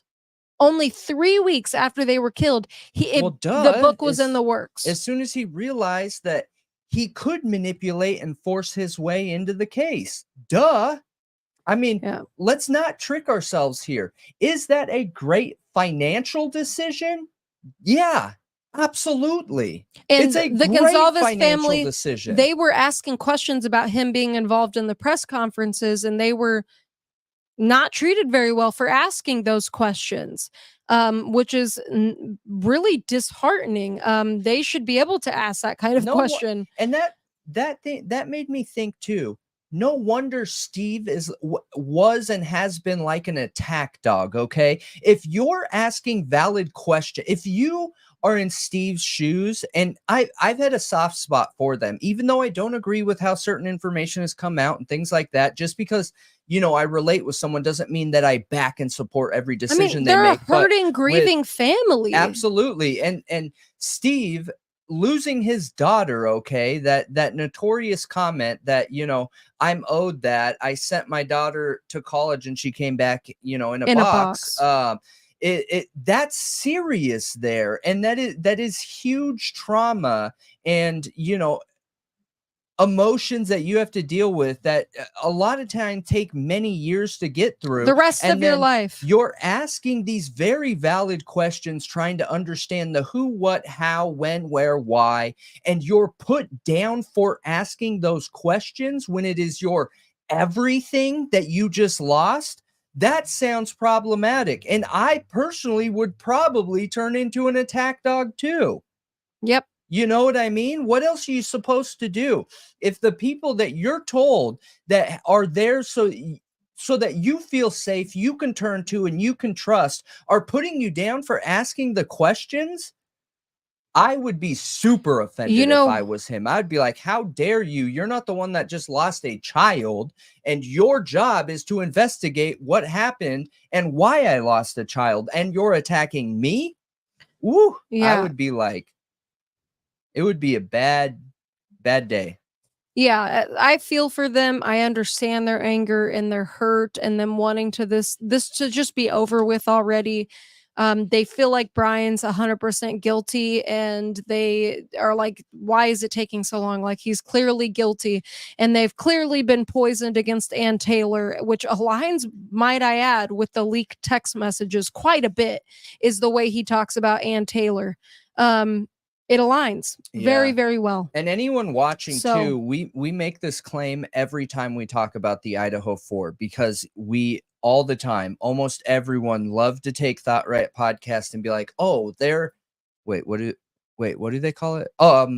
Pro burgers. They're Thought Riot Podcast is pro burgers, meaning, you know, we only care about proving Bryan Kohberger's innocence. And listen, I don't care about that. Bryan Kohberger doesn't mean anything to me. I couldn't care less if he's guilty or not. That's not what's important. What's important to me is that justice is served, and that at the end of all this madness and circus show, we know for a fact, without any questions, that they convicted the right guy. That is what matters. I am not here to protect Bryan Kohberger. I am not here to convict Bryan Kohberger. I am here to make sure that 4 young lives get accountability and the assailant it gets justice. Well, the victims get justice and the assailant gets accountability. Oh, did I mix it up? Yeah. Oh, my bad. Totally dyslexic. Yeah. So one thing that was stated in that interview was that Ann Taylor is the one who wanted that non-dissemination order, and now she's the one violating it and causing more delays, and the judge was just so willing to extend it to the judge was so willing to delay the case and add 2 more weeks on for her. And one thing I'll say is, you guys are talking about the university in this interview. Look at what Green did to violate the non-dissemination order. That man was literally involved in the investigation from very early on and knows a ton about this case. Guaranteed. He knows a ton. He violated the non-dissemination order outright, point blank in his book.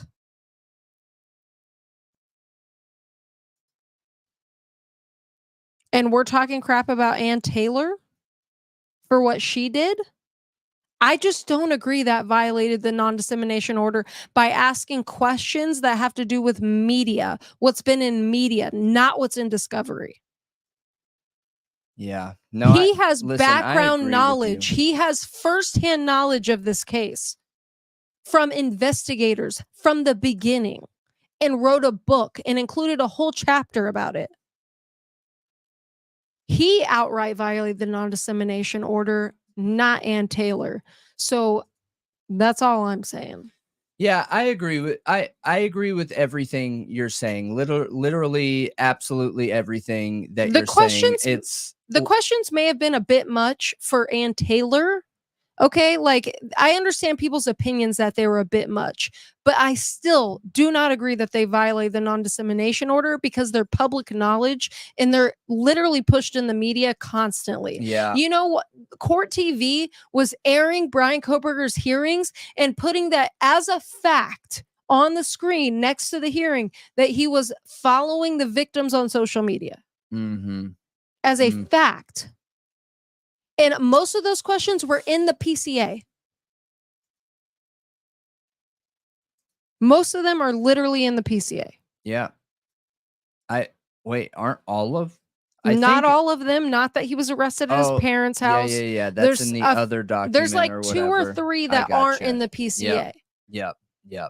But okay, so yeah, not in the PCA, but very widely and well-known knowledge. And you know, the argument that Bill Thompson had, you guys, which I thought was funny, personally, was that he made a claim for all 40,000 people, which, gosh dang it, I meant to mention this and I forgot to write down who was the thought writer out there. One of our thought writers, the viewers, left a comment talking about the demographics of Latah in Idaho, and they had let us know that, you know, that area is just under 40,000 people. There is 27,000 people that are within voting age, meaning they can be pulled as jury members, but they're only, I forget what the percentage was. I think it was like only 60% of that can usually apply based on the background demographics. But it was really interesting knowing those numbers around that. But the statement that I'm talking about here is when Bill Thompson stands up in the courtroom of the hearing that we just saw and says that he knows for a fact that the residents of this county have been doing their their civil duties and staying out of the media and YouTube to not have their opinions tainted. He said it in a different way than that. I don't remember word for word. I didn't write down his quote, but that's what he was saying. Yeah, and it was super. I was like, yeah, there's people intentionally not following the case, basically. Yeah, but the comment was everybody. There are some people out there not watching the case. It was the people in this county have been going out of their way to make sure that they aren't watching mainstream media. Anybody he talks to that has told him that should not be a juror. Anybody connected with him that he's talking to that's telling him that should not be a juror. It's literally impossible. And that's why I was giving the demographics beforehand, you guys. We're talking about like 27,000 people that are eligible to be jurors in that county. I mean, take out the percentage. So 20,000, let's just go with half. 20,000 people that are eligible to be jurors in that county. And I'm telling you, you know how many thought writers we have that actively watch our show that constantly comment and say, I am from that area. You have no idea what this is like or that is like, or not in a negative way, like trying to enlighten us what things are like in that area, you know? And clearly, if you're watching us and you're from that area, then you're not the comment that Bill Thompson is talking about. And part of the reason I have a problem with this is, again, going back to my original statement that I'm not here to prove Bryan Kohberger's innocent, but I am here to expect a fair trial so that I can know that I can sleep better at night, not being worried I'm going to have someone come in my house and knife me. Right. It's just that simple. Exactly. And being interested in your judicial system and Your what's own going on in your safety? society and safety is never a wrong thing. No. Never a wrong thing. You know, a lot of people come to true crime that have been a part of the dark side of the criminal world, and want to make a difference and change. You know what I mean? They want to highlight the areas that they have experience and background in. And there's a lot of people out there that like to target those people. Like, I mean, why would you listen to them? They're a criminal. Okay. I mean, the fact that they're on YouTube openly in front of the world clearly shows that they don't have any warrants. They served their time. So, and we always have A.R. Hayes hopping in here, and he did serious time, right? He did. He's changed his life around, and he's working and advocating for true crime and justice and letting people know, like, insight on how it was in prison. And, like, that's commendable. That's a really good thing. So I always get super offended when people are going out of their way to put people down that have come from the criminal underworld. Yep. You know? I agree. I believe in second chances, especially, and I don't mean second chances as in somebody says they are better now or they're not gonna, do anything bad. I mean second chances that are backed up by somebody's actions. Like they are proving through their actions that they deserve that second chance. They're not doing shady things or saying one thing and doing another, and I feel like A.R. Hayes shows through his actions that's not him anymore. That's not his lifestyle. So yeah, it's obvious. It can be really obvious when you're looking at the right things, like somebody's actions, that they're not what they used to be. Yeah. Yeah. And I think it's commendable. I think I do too. That I think that we need to highlight those areas and turn to those people for experience and knowledge and information and not make them feel like an outcast. That is that classism. That's super political. I probably shouldn't go down that route, but that's classism. You know what I mean? Mm-hmm. It's who got caught and who has enough money not to, right? Right. And unfortunately, we still have a lot of progress to make in our judicial system. And it's part of the reason why it's so important to me to cover it as much as I can, you know? Absolutely.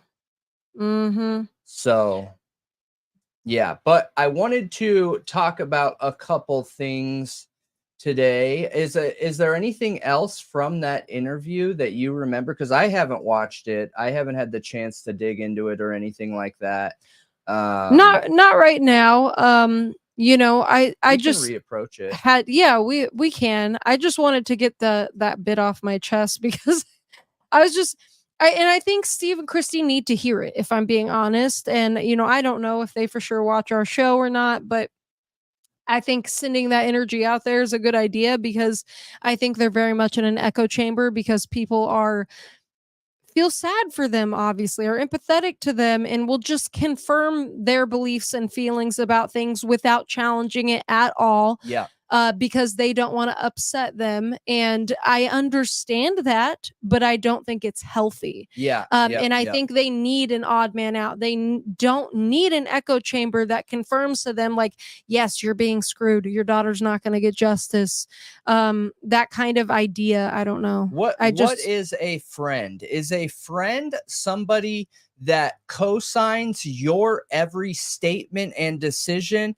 Or is a friend somebody that respects you enough to stand up and say, whoa, hang on, you got to take a second here because you're making a mistake. Okay. Let me show you where you're making this mistake. Okay. I mean, a friend is somebody who tells you what you need to hear, not what you want to hear. Exactly. Yeah. Exactly. I agree 100%. And yeah, the echo chambers are detrimental. Literally. Yeah, I know. They are. And, you know, if you're watching us and you don't know what an echo chamber is, Reddit. Okay. It's just where everybody agrees with you, no matter what. Nobody is thinking for themselves. Yeah. And if they are, they're not telling you Right. that they're thinking differently than you. Right. They're just reconfirming everything you're saying. But if you are on Reddit, check out Bryan Kohberger Moscow. Some of the Idaho 4 and Idaho Reddits are very echo chambery. I mean, we've been removed for a few of them just because we didn't agree. But, you know, Bryan Kohberger Moscow, there's a whole slew of different opinions in there. And we're in there and we support them. So check them out. You know, if you're not on Reddit, I don't suggest you get on it. All right. It is a different place. That's for sure. Do you let me ask you this? Because this is one thing I started hearing and I never heard the rest of it. They have this, and by they, I mean the Gonsalves, and I'm approaching this very respectfully here because it's just out of curiosity, all right? They have this idea that Kaylee was very conservative.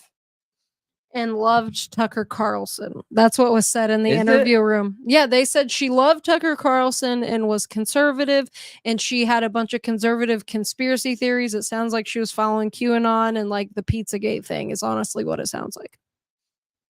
I mean, those aren't only conservative conspiracy theories, but they're coined that as like QAnon, MAGA conspiracy theories. I feel, yeah.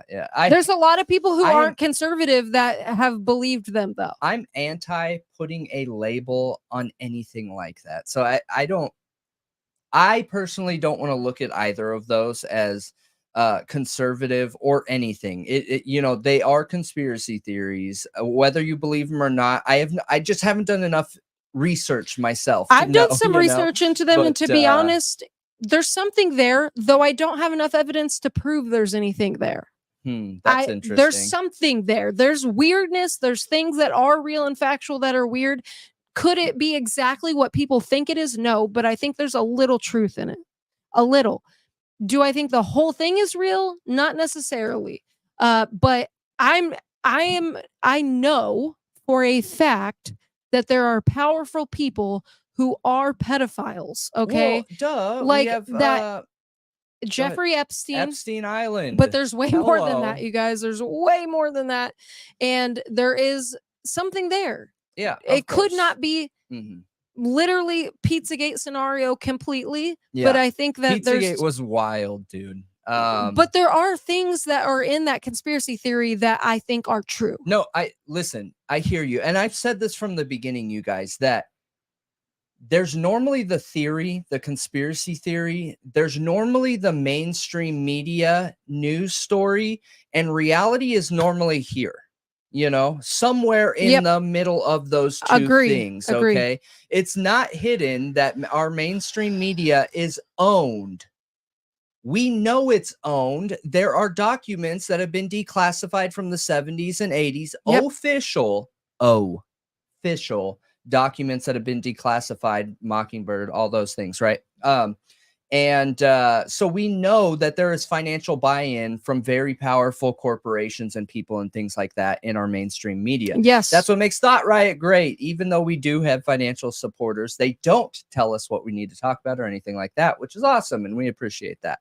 But when you're looking at stories like these, that's why there is some kind of buy-in as to what the story needs to go out as, be perceived as, right? And then conspiracy is usually on the far side of that, and it's usually somewhere in the middle. But anyway, Exactly. so when I heard the statement that they were saying that Kaylee Gonzalez right here, if you're looking at the screen, she is the upper left, and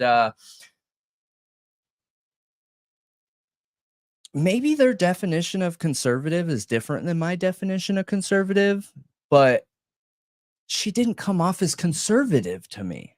No, her lifestyle and the way she was, at least from what we can see from the outside, I agree. It doesn't And that's not seem meant offensive. No, at all. it is not meant offensive. I was never conservative growing up. I at that age, I was very the opposite.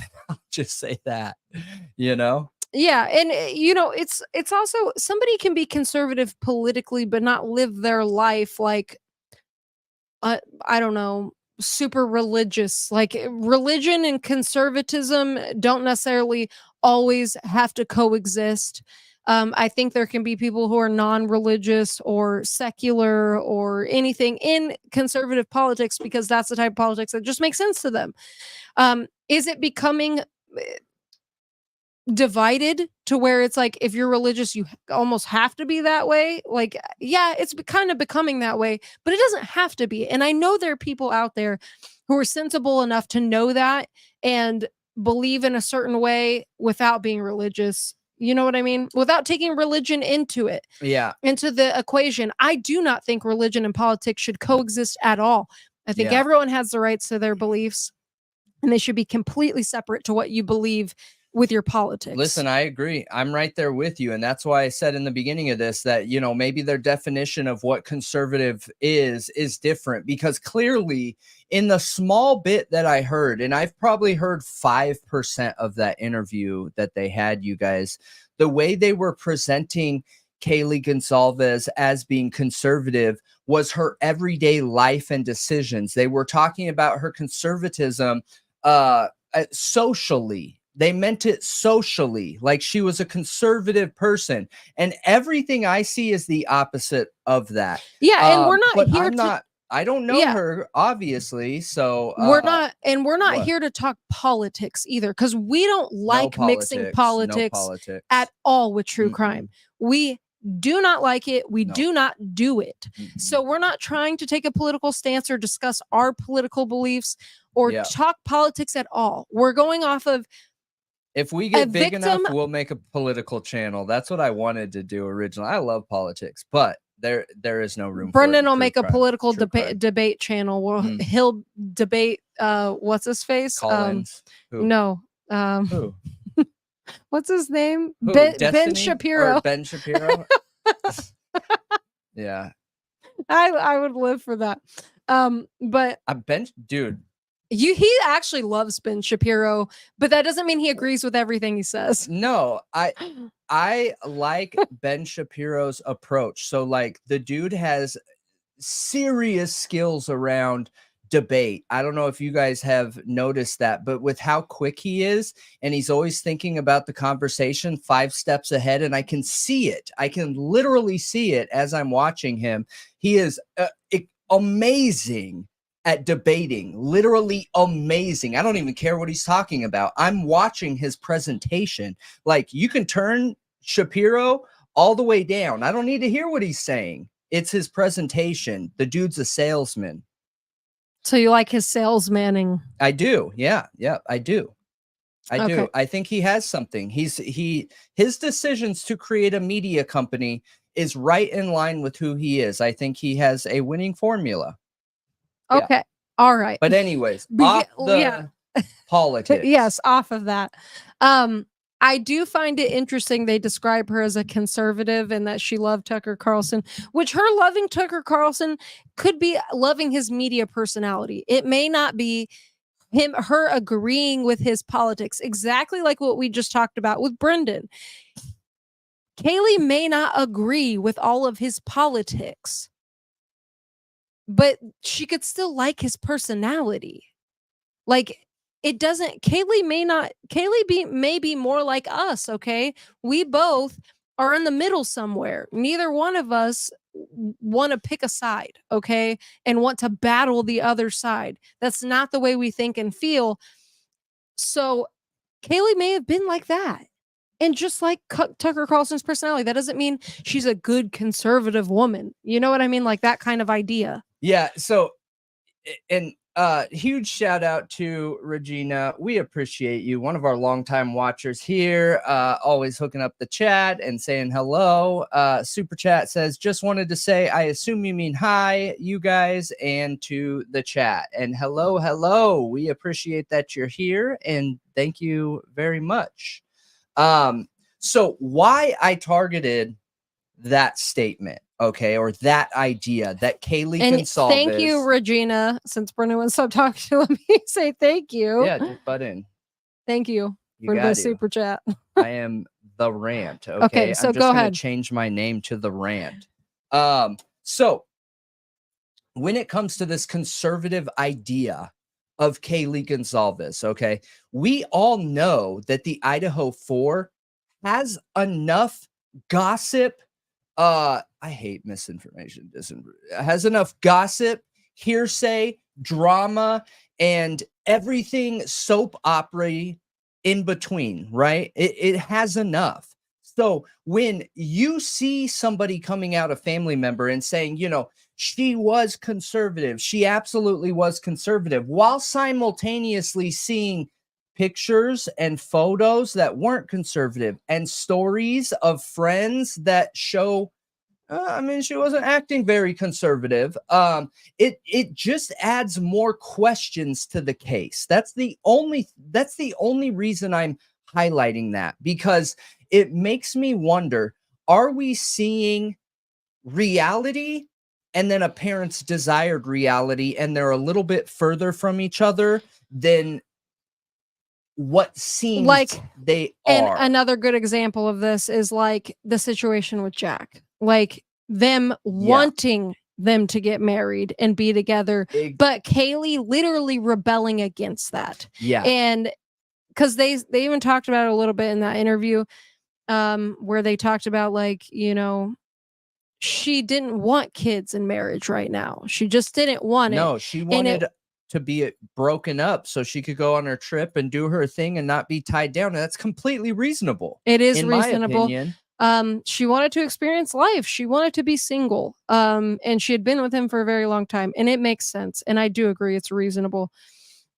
So yeah, I just kind of wonder, you know, like, and I understand it, the projection. I understand it, what you want your kids to be versus what they really were. But yeah, I don't know. So I see a few people saying something about the definition of conservative. So I understand there's two definitions, you guys. There's a lot of different versions of political factions. Okay? Yeah, that's why I'm saying that.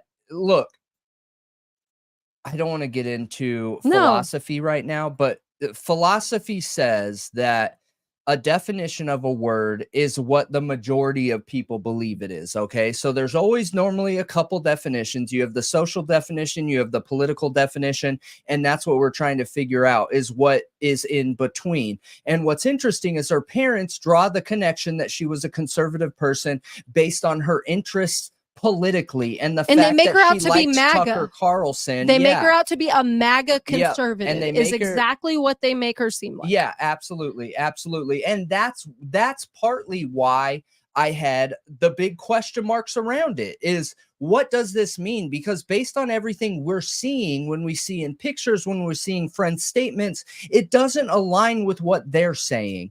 And again, I don't mean this in a negative way. I'm not coming at them for saying it. It just makes me wonder and question how much there could be that maybe her parents don't know. And I'm using my own personal experience here that, you know, when I left the house, when I was away from home, I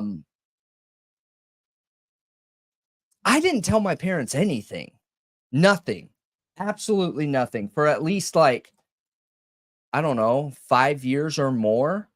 Also, you know what I mean? That included my trouble. That included being, you know, drunk tank. That included, like, You know what I mean? Based off of the way her parents talk about her being a MAGA conservative, they imply it is a very positive thing that they liked about her and they wanted her to be that.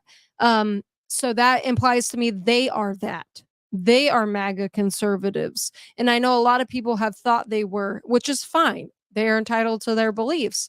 However,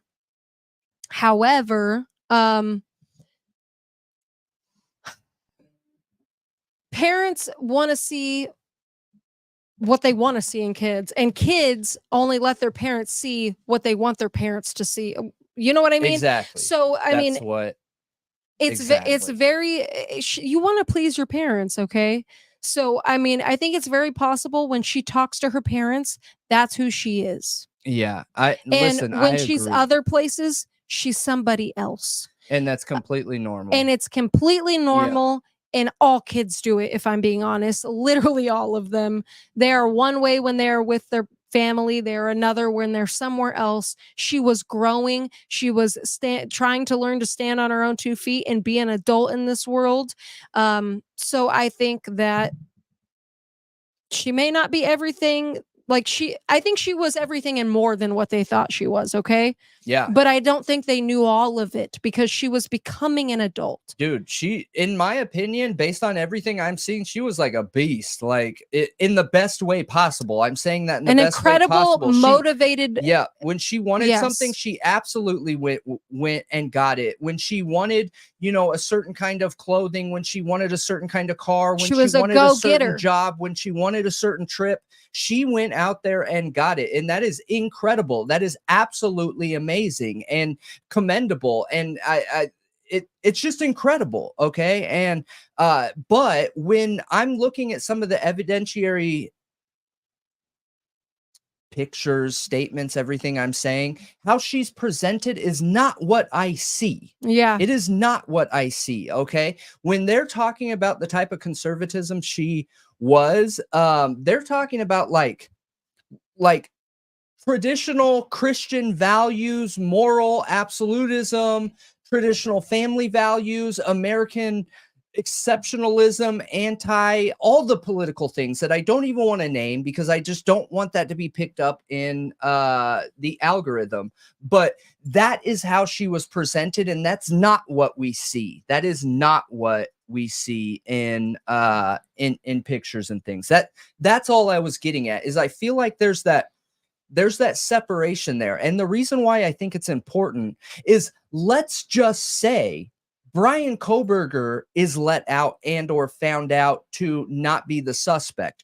Do you guys in a situation like that really think the true crime community is going to let that go?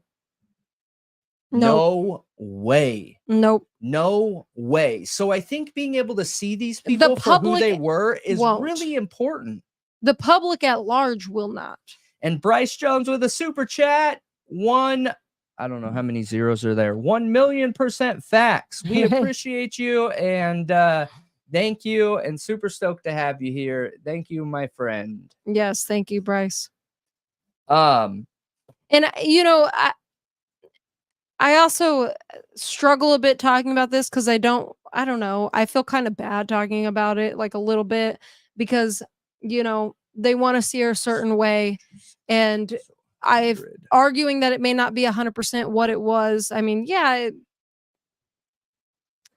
it could probably be a bit abrasive or something. I just think there's value there. I think there's value there, if I'm being honest. Value where? The type of person your victim is, I think, matters. And when looking at what happened to them, I agree. It could have relevance or significance, and it could not. But knowing that, it does not make me think any different. Victimology, especially to a serial killer, is very important. Yeah, it does not make me think any different in any of these situations, regardless of who she was as a person, regardless of look, let's just say any of them. I'm not going to put this on any one person. let's say any one of these 4 victims was in the adult world and doing camming like all the rumors are that are out there. They were partying really hard and using party drugs and things selling like drugs, that, or selling or whatever, or and, an addict, and their entire life was just partying and hookups and things like that. Okay. And if that were true, I don't feel any different about any of them. I think all of them deserve the same justice. I think all of them deserve the same amount of attention. I think that we need to find out who the real killer is, period, point blank, anyway, no matter what. And here's also another important thing. But it gives a direction on where to look. Everybody has the right to do whatever they want as long as they're not hurting somebody else. And doing what they want, even if it's risky, does not okay somebody making the choice to harm them. You could go walk out in the streets, okay, minimally clothed at night in the city in a dangerous part of town, and even though that's risky and not very smart, it still does not give somebody the okay to harm you. I agree. It doesn't make it okay. It doesn't make it right. They deserve to be punished regardless. So it doesn't matter what the victim was doing. It doesn't matter at all because it doesn't give anybody the right to hurt them. Yeah, I agree with you.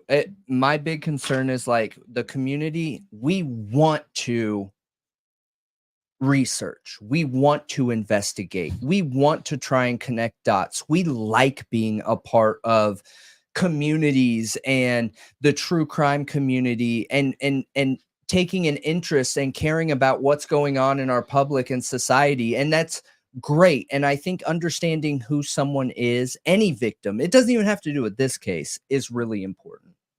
I think it's really important. And the victimology, it is important because victims, especially to a serial killer, they're picked for a reason.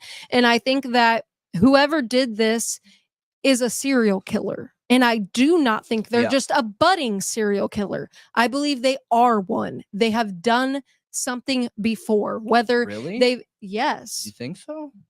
4 people? Yeah. I don't know. I don't know. I don't know what I think. I really don't. When I tell everyone on here that I don't know what I believe, I mean it. I'm not 100% sure. I've been saying this from the beginning that I don't believe whoever did this is their first time. I don't believe that. I think that whoever did this either is a serial or has the capability to be a serial. I mean, this crime alone makes them one. Exactly. But, has the capability of becoming a serialized, killer. Yes, I do. Just because the type of hand-to-hand type crime it's very personal. It's very up in your face. Yeah, I mean, I think it required a lot of thinking power and obsession before that even came crime time. Yeah, really. I absolutely think it did too. But I think whoever did this, they had to have had things in their past that they did.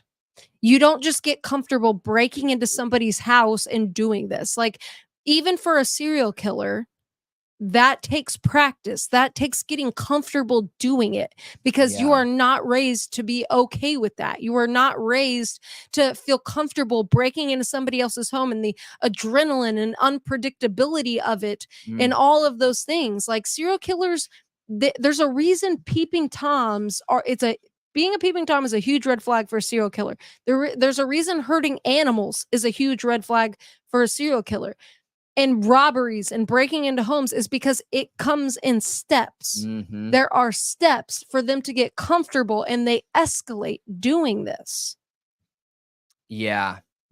That's a really So this wasn't their first crime point. I'm glad you're saying that because that goes right into like another topic that I want to talk about tonight. Okay, well, let's get into it. But yeah, I think that whoever did this, it was not spur of the moment. And Bryan Kohberger could be the one who did it, you guys. I'm not saying he's not, okay?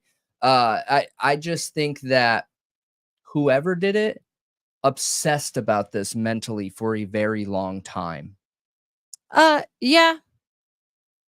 I think that it is Do you think deep-seated obsession. But do you think it also could that also be in line with it being a killing for like revenge or like for sending a message? Oh, gosh, the overkill says no. So for The overkill says it's not for a message? Yeah, the overkill says it's not. Yep. So overkill usually means there's an emotional buy-in in the situation, not necessarily rage, that there is some kind of connection between the person behind the weapon and the victim. Rage. I mean, rage is what causes it. But in order to have rage, there has to be a connection. I'm going back to the very beginning.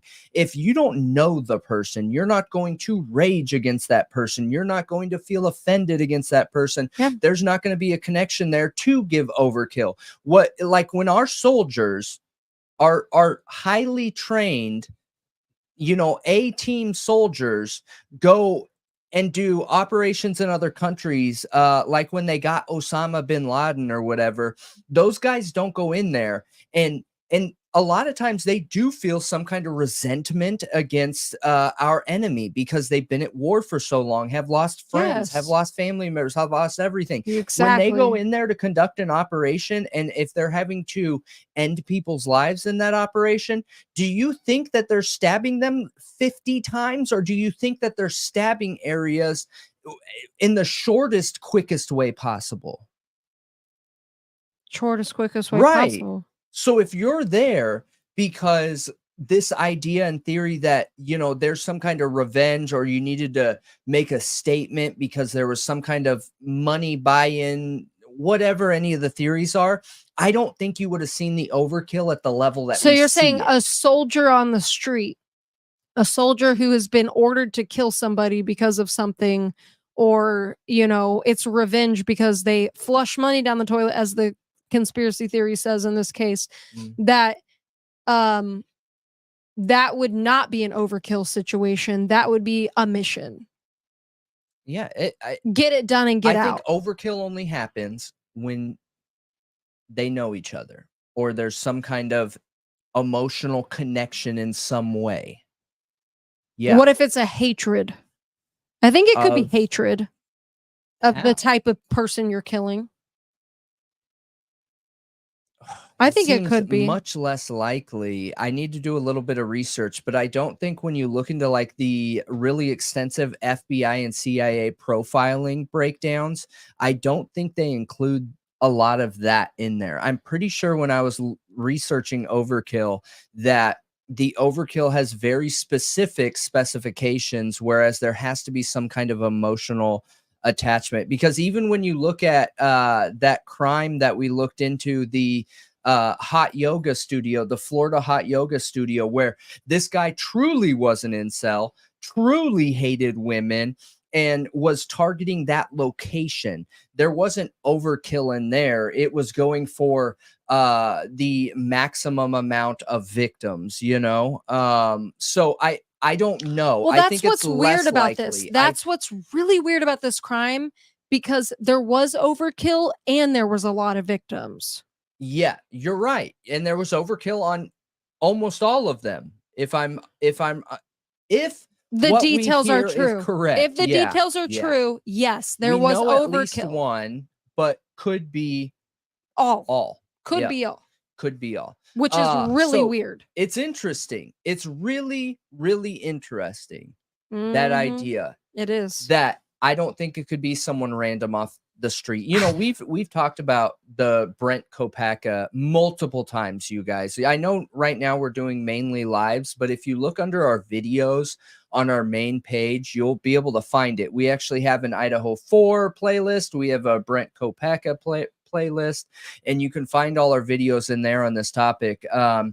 But the likelihood that Brent Kopaka didn't know any of them and conducted this, the only way would be some kind of bout of psychosis or a disconnection from reality. You know what I mean? The amount of overkill, could that be conducted by somebody that's losing their mind? I think it's very possible, out of fear, delusion, you know, things like that. I think it's possible. I do. And Okay. you also don't know who he thinks he's killing. Yeah.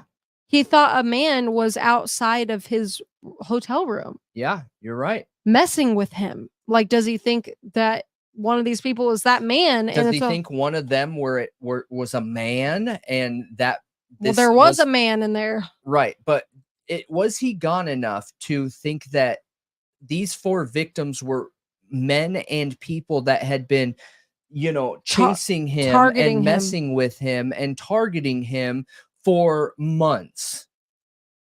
It's possible.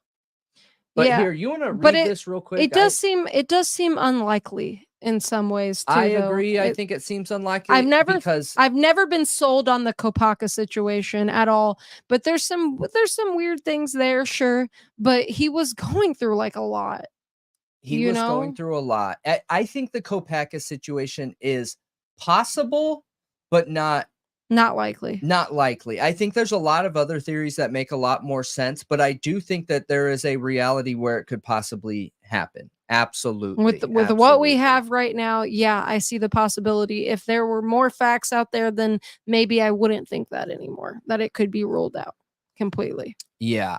Yeah. So the things that we uncovered with his friends and like them talking about him roaming the streets at night in Moscow and being on meth and all that and his state of mind, that made me start to think, that's a little weird.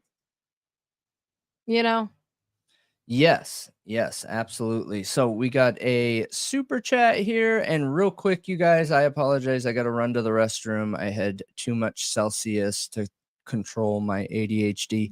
But do you want to read these 2? Okay. Real quick. Yeah. And you just put them. Yeah, just click that to put them up there. But I know. Shout out to Bryce Jones coming through with a super chat. If I had to compare Brett versus Bryan, I'd believe it was more Brett. Yeah, based on background experience, I hear you. I think that is I think that's an easy jump to make. And like why I'm saying it like that is I feel like there's a lot of people out there that would believe that too. I wasn't going to get into this tonight, but since we're on the topic, that there is a 4chan post out there that was submitted November 29th of 2022. Talking about a criminal, what's it called? The where they make connections. I'm having an ADHD moment where police reach out to them. To let me find a psychic? Yeah, psychic. Okay. Thank you. So so there is a criminal profiling, aka psychic, that starting mid-November to November 29th-ish, and maybe longer, I'm trying to get the name and everything, but they gave a rundown of who they believed did this crime. And it matches Kopaka before the Kopaka situation happened. Is that not weird? And I'll bring receipts. I don't have them right now, you guys. So all I'm doing is just talking openly with everyone. But that 4chan post was posted November 29th of 2022 and gave and literally defined Kopaka. Weird, right? Yeah, it's weird, but I mean, to detail, talking about that they were in the military and was stationed somewhere abroad at the exact place he was. Currently wears boots and gave the breakdown of his physical appearance down to eye color, shape, hair, appearance, all of that stuff. I think it's weird. It's November 29th of 2022 before anyone knows of Kopaka. Yeah, it's strange. It's weird. And yeah, so we got that. Yeah, and thank you again, Bryce. Huge shout out to you. We're super stoked to have you here. All right. All right. So Brennan wanted me to read these, and they look like police reports, or not actual reports. It looks like the log, the call log that Moscow puts out. So it is suspicious person, circumstance, incident addressed 400. What does BLK mean? BLK Paradise Drive, Moscow, Idaho. Disposition Act. I'm not 100% sure what that means. Time reported is 3:18, which that, since this is military time, that would be 3:18 a.m. So in the morning. Comments. Caller ADV. Caller ADV. What does ADV stand for? Does anybody know what ADV stands for? That she woke up and saw her front door wide open. 3 other roommates in the house. Nothing else noticed. This happened before officers responded. No report. By the way, I want you guys to know, no report does not mean there's no police report. Okay, advised. Thank you, guys. No report does not mean there's no police report. Guaranteed there's a police report on this, especially considering the weird circumstances. No report just means there's nothing like to report. There's no arrest. Nothing happened of it. They don't know anything. Like there's no court. There's no jail. Like there's just no nothing. Like they'll write their report, but nothing comes of it. They're not doing anything more to take care of this. You know what I mean? Okay, nothing added to the docket. That makes sense. Okay. Next one. That's really weird, you guys. 4 girls in the house. I'm assuming 4 girls. Because she's a girl and she has 3 other roommates. There could be a man roommate, but most likely it's other girls. But 4 people in the home. All right, so this police report, suspicious person and circumstance. Incident address is the same exact address, 400 BLK Paradise Drive, Moscow, Idaho. 3:18 a.m. Wait.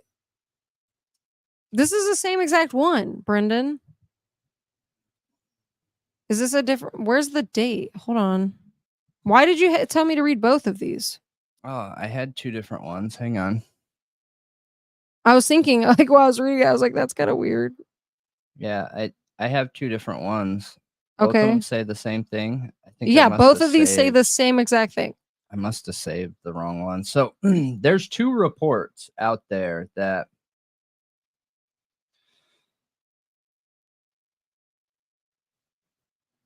yeah, I'll pull up the next one next time because I got to get back in that system. I made a mistake, but the 2 reports I seen are... What's the second one? The second one is a male caller, and it was right around the same time as this, a couple weeks earlier, and he reported hearing somebody in his bushes outside his window, and he was calling law enforcement to come do a walk around his house because he didn't want to go out there. What is the date of this? There's no date. These are I think it was October. I'm gonna have to pull it back up. So I had to cross-reference this. So and unfortunately, you guys, I can't share the source that I got a lot of this information from. But the so you have to cross-reference this ID number here. Wait, not the right screen. This ID number here with the report by Moscow. You know how Moscow reports all their whatever They live? have a call log that's on their website. Yep. And when you pull that up, it'll give you the date, and I'm pretty sure it was a month before the crime, if I'm remembering correct. I should have brought that information here. But what was interesting is that they were having weird situations beforehand where this caller has called twice about somebody coming in their house and leaving the front door opened, leaving. What the heck? The 1122 crime. That's exactly the 1122 King Road crime. Exactly. So somebody... See, this is what I'm saying. Somebody has to get comfortable first. Exactly, which is serial behaviors, not mass behavior. It's serial behavior. Well, you know what? So was there one person, let's just put this in like the 4chan theory, right? Was there one person that got other people involved, and this one person was doing this stuff at night? This was like their drug, you know? It would be interesting, and it would also be interesting to know what dates these all happened on and where Bryan Kohberger was. Yeah, and all this is public record, you guys. You can go look this up yourself. The person I was talking to, there's not, it's not some secret, you know, person out there. They just didn't want their name shared, is all. But so somebody sent it to you, and they just didn't want you to share their name. Yeah, pretty much. Okay. Yep. And the two reports of the same location, they said that on both times multiple people were in the house, and when they woke up, on one of the times they were woken up by a noise, on another time they woke up in the morning and their front door was just open. Isn't that strange? It is really weird, like super weird. I don't know what I to think of agree, and that.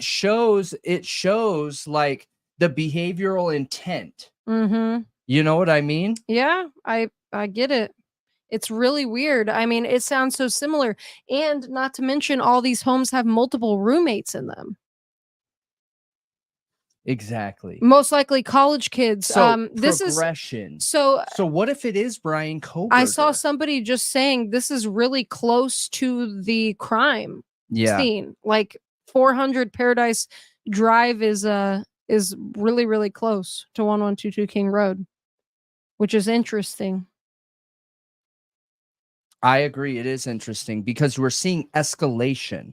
And that's the whole point in bringing it up, is we're seeing escalation here. So whether it's Bryan Kohberger, whether it's not, it doesn't matter. That's why we did the video on Peeping Toms. That's why I talked about that. Is the escalation that I would expect to see of a killer who committed the 1122 King Road crime, like the Idaho 4 crime. They could not just be a regular person who never did anything before, like ever. Not like they would have had to have broken into homes or spied on people or hurt animals, like something. It's really abnormal for somebody to just snap like that. And if they do, they're normally a mass ender, like a school shooter, and they still show signs ahead of time. They may not be breaking into places and peeping, at people, and they may not do any of that, but they show signs ahead of time that something's up, something's off. I agree. And just the fact that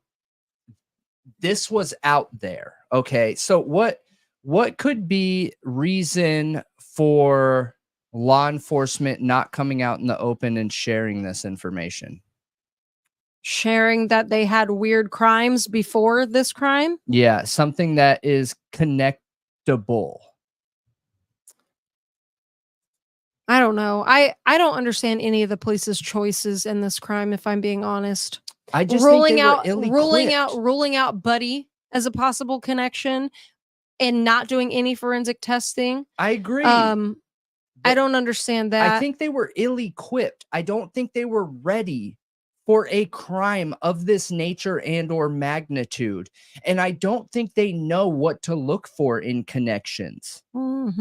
You know what I mean? When your whole job is doing welfare checks, is walking around buildings to make sure people aren't in bushes, to giving DUIs and drunk in public and noise complaints and noise complaints, like that is your experience. That is your working knowledge. And then to have a quadruple homicide happen, one of the most wild cases that in the world, period. Okay. And then having to go from conducting yourself like that as a law enforcement officer to now needing to be able to draw connections, historic connections to other, call-ins, cases, reports, crimes, behaviors. If you've never done that before, how do you know where to start? I don't know. I mean, they did call ISP right away and get their assistance. They did get the FBI helping and assisting. So, I mean, they not weren't right just away, but alone. They weren't just alone. They had ISP right away and their forensic team right away. And a lot can happen to a crime scene in 8 hours. You're absolutely right. So when I It's say one of my right biggest away, arguments. it's not right away. Yeah, but we're not talking about the crime scene here. We're I hear talking you, I about hear making you. The connections investigation, to yeah. things leading up to this. Yeah. Like No, Buddy and these house break-ins that are strangely reminiscent of the crime. Yeah, scary. Scarily reminiscent. A house full of women and the door left open. Dude, that's intentional. Yep. Is that this person's like signature? Right. I'm the front door left open killer. And without a trace, no blood trail, thing like that. Yeah, maybe. I mean, maybe that's something. There's something there with that. But I mean, they didn't harm anybody in any of those instances. But it feels like practicing. It feels like practicing. Yeah, escalation. Escalation. It feels like practicing. How long could someone have been in there? Right. How long were they watching these people sleep? Were they thinking like, getting from person to person, carrying it out in their head, how they would end this many people in a home and not being super familiar with the home? That kind of thing. Practice run. Yeah. Like looking up the blueprints online and then going in and seeing how quickly they can master getting room to room quietly without waking the people up. That type of thing. It feels like a practice run. Yeah. And in multiple different homes. Could be. I agree with you. It feels like it could be for sure. So finding out who made those practice runs, I think, is incredibly important in figuring out who did the crime. Yeah. And where was Bryan Kohberger? Where was his phone? What was he doing? Was he out driving on each one of these nights? I agree with you. I think it's because this is also around the same time the crime happened.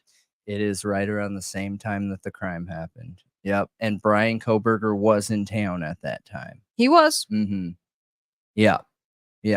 And I think that's part of the reason, too, why I put such a big emphasis on the technology in this town. Because, look, there's going to be signs before that date. There's going to be signs a month before. Absolutely. How far back can we get video footage? How far back can we get audio recordings? How far back can we track all the cars in the general area and where they are and what their general habits are? You know what I mean? Because this crime and these police reports were done very late or early in the morning, late at night, early in the morning. How many cars are out at 3 a.m.? How many people are out walking at 3 a.m.? This is walkable from Sigma Chi. Yep, it is. I mean, it's super close to all of that area, which is weird that it's that close. Quick. Yeah, you should. You should. I think a visual representation of how close it is really helpful.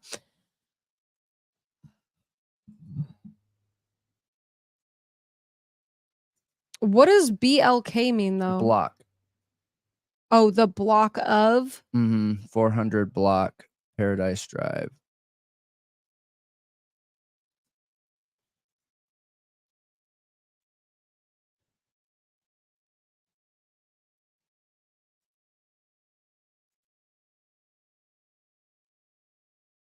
There's the Queen Road Apartments right there. You can close that left thing if you press that little arrow. There you go. You should zoom in a little, though, because you can't read the Queen Road Apartments. There you go. And then drag it up. Yep.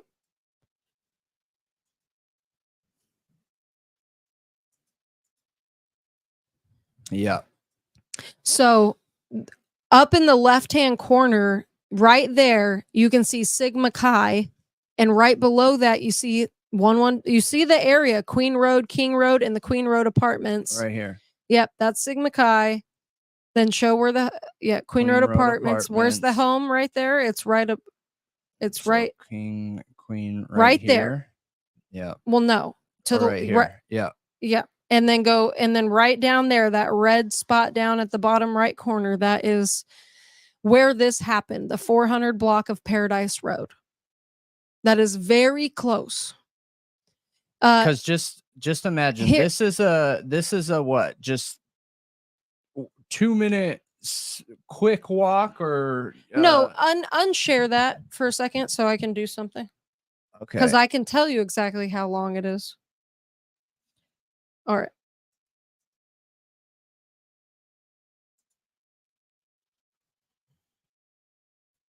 But yeah, I thought this was really interesting, you guys, because part of the reason why I find this so interesting is because this gives us evidence and historical evidence that we should be able to lean back on and search back on to be able to find other historical evidence, right? If there are people out there that don't believe Bryan Kohberger is guilty, or there are people out there that believe Bryan Kohberger is guilty, maybe this is Bryan Kohberger. I don't know. Maybe this could prove it's not Bryan Kohberger. I don't know. But this is historical evidence of that. Yeah, so it's about a 14-minute walk if you're going the Walenta Drive way. If you're going Taylor Avenue, then it looks like what? It's also 14 minutes. It's identical either way you go. Mm-hmm. So about a 15-minute walk, it's a half of a mile. Yep. So honestly, it could be faster than that. Like I can run a half of a mile in what? 5 minutes? 6 minutes? Yeah, it's a 0.6 mile. That's not far. No. And it's not like I run that fast either. So Yeah.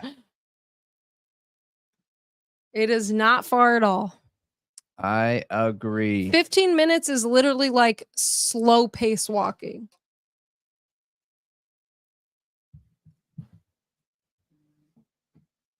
Yeah, they could cut through grass. They could make it shorter and not and also not take the street. Yeah. I'm curious if you look at it closer, because we know also there's those staircases that seem to cut up through neighborhoods and stuff in several areas. Like, how many are those to that place from like where the crime scene was, like, and Sigma Chi? Like, how far, like how many of those are there where you can cut where through you can just easily? cut through the houses. Like, Yep. how many grass areas are there? Yeah, I don't know. I'm not sure, but this proves there's some historical evidence there for law enforcement to look back on. Mm-hmm. And it makes me wonder if we can, reach out to other people locally, depending on what ends up happening with this case right now. God, this case just drives me nuts. Some of the information that I got when they were sending me details of conversations and online and everything is also the laundromat. The laundromat. Have you heard about the laundromat evidence? I have heard about it before. How there was supposedly like a blood marking on one of the posts in there. Yep. I have heard that. Which is interesting. It is. Could clothing have been washed there that could have had something on it? And that's more evidence. You know what I mean? Yep. I think I'm not going to be surprised if there's additional evidence that we don't know of that's going to end up coming out. And I hope it is solid. I just hope that I leave this case knowing they got the right guy. Yeah, I That hope is so my too. big concern here, is that this could turn into a situation that will never be resolved. Yeah. Madeline, McCann. Madeline Yeah. McCann, John Benet Ramsey, which hopefully they'll get some answers with the DNA testing and with John Benet Ramsey. There's many cases out there that go cold, you know, and they're a forever mystery. Yeah. Yeah. And I just hope this isn't one of them. I don't want it to be. I don't want it to be one of those cases that, you know, content creators can forever make content about because we never truly got justice. I don't know. There's a lot about this that drives me crazy, and we haven't just talked openly about this case in quite a while. We've been real focused on the specific topics that we're talking about when referencing this case. But you know, one of the other things that I have a hard time understanding is the locals there, right? Like the people in Moscow. How are you okay with not talking to make sure that you're safe? I mean, that honestly is what makes me feel like the area is biased. I agree with I mean, you. the fact that the public was calling Bill Thompson to tell him there's a survey, that I feel like proves there's bias. And the fact that so many of them won't talk about this at all. I agree with you. I think that is the most bizarre thing I've ever heard. Yeah. Is they receive a survey online and their immediate thought is, oh, I need to call the prosecutor. Okay. Strange. You know what's strange? You know what also I think is really ridiculous is anywhere you look on Google Maps or anything about the house, it's all blurred out. Oh yeah. Google said they were going to do that. That's dumb. Why? I hear you. We can't see a public place like it's listen. So if you own that place, you have some say in what can happen. So the online. university requested it to be Correct. blurred out. Correct. That's correct. Gross. Yeah. Gross. That is correct. Gross. The university is the owner of that property. The owner of that property. And I am assuming, submitted the request to have it blurred out. So I've owned a few different businesses, you guys, and you control your own data when it comes to businesses. You go online, you put in your address in there, you're able to verify that you own it, and then you have some choices in Google of, you know, how content is searched and looked at and things of that nature. So I did end up pulling this up because I forgot I had it saved. Going back to what we were just talking about a second ago. What are you looking at before we move on here? That's weird. Yeah, that it's apartments? That the 1122 King Road house has been renamed as Bailey Apartment Complex on Google Maps. Bailey? So, did somebody? Can Google Maps be manipulated by the public? Yeah, it can be. Yeah, probably. Yeah, Heather was screaming it in the chat, and she sent me a screenshot on Discord, and I saw it pop up. Here, I'll go back to it. Hang on, you guys. And yeah, it literally says Bailey Apartments. You know what's interesting is there are click on it. It doesn't show anything. There are people, so there's some kind of Bailey connection. Right there, yeah. There's some kind of Bailey connection in one of the theories having to do with this, that he was connected to some Bailey person was connected to some social media that had some really shady pictures and things of that nature. But yeah, interesting, right?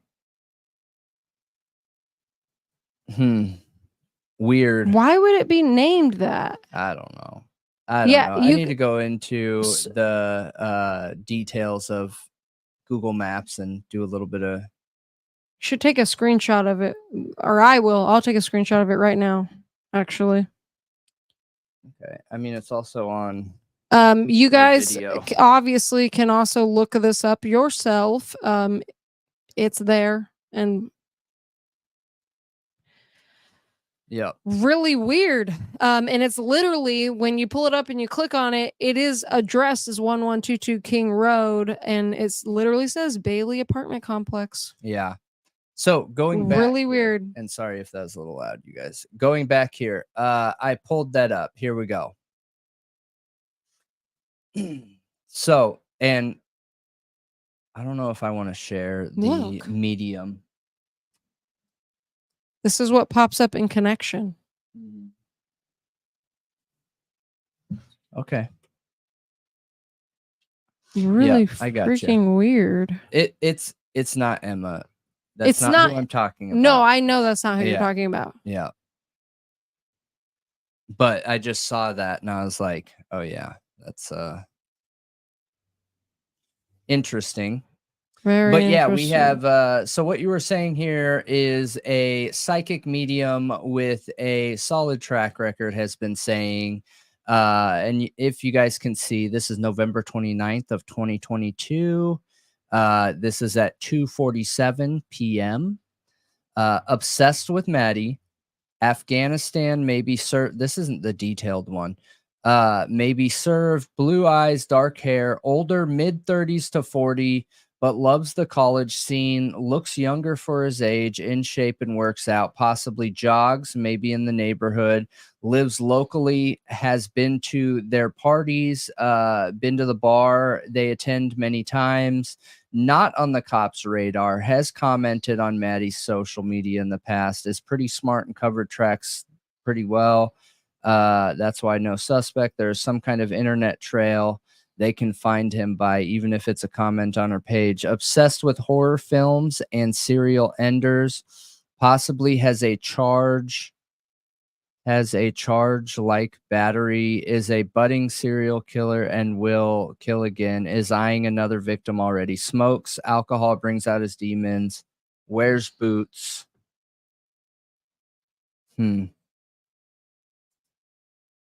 Interesting, right? Wait, don't click on that. I wanted to say, Cheryl, thank you so much for the super chat. The only reason that I'm not putting your super chat on the screen is because I don't want Google to see what you're saying and take it down and blur it. So, if that's put out there, then they're going to blur it. You know what I'm saying? Yeah. So that's the only reason I'm not putting it up on the screen. Everybody, if you would like to look at her comment, do it. Just don't publicize it. Yeah. Yeah. But thank you so much for letting us know that and, supporting with a super chat. We very much appreciate it. Yeah, you are awesome. Thank you. Thank you. Now, understand the territory we're getting in when we're talking about mediums and psychics and things of that nature. That's why it always makes me nervous, because we try so hard to stay objective, and that's not because there's no objective evidence to back it. And one case that you can look at, okay, that we've covered in the past was the Napa Halloween murders, which has some strange similarities to the 1122 King Road murders, okay? And it's a jealous boyfriend, actually, who committed it because they were about to leave the country and go climb a mountain, and he felt left out and like he was being taken, like she was being taken away from him by her best friend. And there's some weird similarities, between that crime and the 1122 King Road crime. And a psychic broke that case wide open. I know all about the psychic's success rate. It would have never been solved if it weren't for the psychic couple. They were a couple and they had different forms of, their psychic abilities, and they literally broke that case wide open. 85. Yeah. We should probably do a video on the success ratio of psychics. Would you guys be interested in that? Do you want to see what the actual success ratio is of psychics? It's interesting. It's interesting. Yeah. But it's not objective. It's not evidence you can bring to court. Right. But you know that there have been mediums and psychics out there that have literally taken the law enforcement officers to where the murder weapon is. There's weird circumstances like that. And while I understand people who feel like they're all frauds and it can't be real and it shouldn't be trusted, I understand it. Okay. I'm a massive skeptic. But when you see like repeated things like that, where they took them to where a crime happened or broke a case wide open, it's interesting. Can their brains just make connections that others can't? And they're not actually connecting to another world? Maybe there may be a scientific explanation for certain people that can make those connections and tell things that I'm a huge skeptic. Other people can't. We're talking about a skeptical topic. Huh? All right. Bryce Jones, $1.99 super chat. We appreciate you. $199. Bam. Board of Regents of the Moscow, ID 83843 Bailey. Okay, I will search that real quick. So hang on.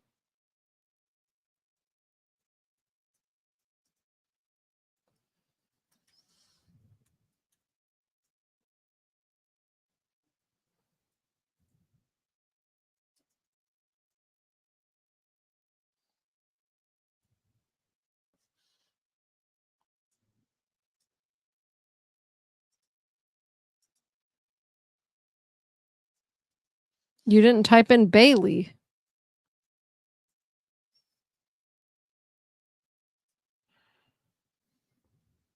Oh, okay. Okay, I got you. Hang on here.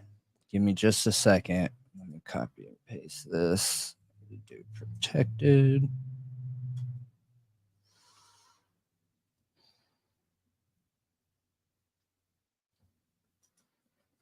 All right. So this is who you're talking about here. So professor of management, human resources. Interesting. So that's who it's connected to, which interesting. I mean, I don't know anything about him. I guess we'll have to do some more digging to understand if there's anything actually connected with it or anything of that nature. You know what I mean? Mm-hmm. But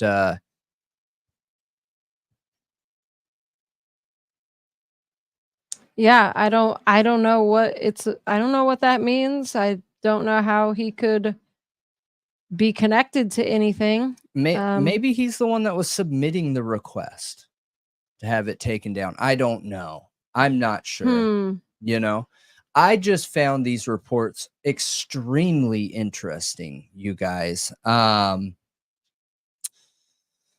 Is it true they found an ID in BK's glove box? I don't know either way. There is nothing confirmed in legal documents. It's rumor. It's rumor.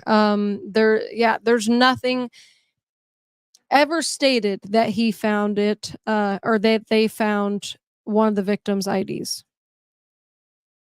That was reported by media, but there's never been any proof. There's a lot of things reported by media to make Bryan Kohberger look guilty that are not. There's literally no factual basis. There's no evidence. There's just people saying it.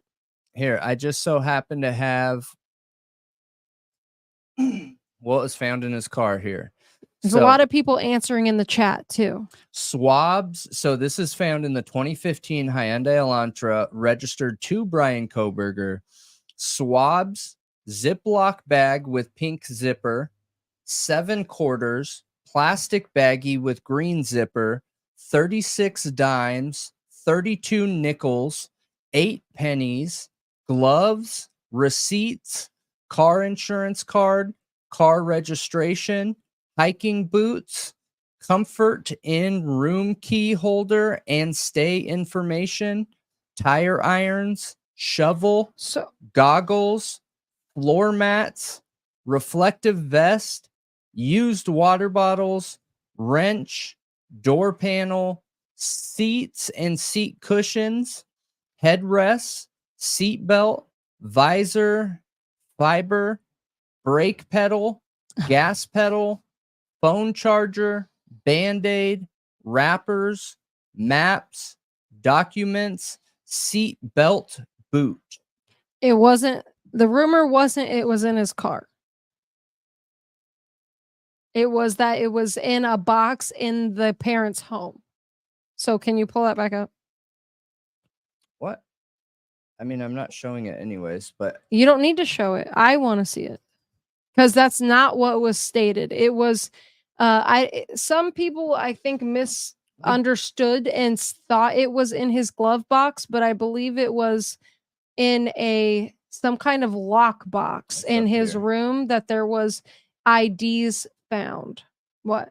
Where? And I do believe they have an ID listed as found, but it doesn't say ID cards inside glove inside a box. Yep. Is where it's at. It's the 35th listed thing. It says ID cards inside glove inside box. Yep. So interesting for sure. I mean, why would they be inside a glove? That is kind of weird. I mean, inside a box. Like what kind of box? I gotta be honest, I do things like that.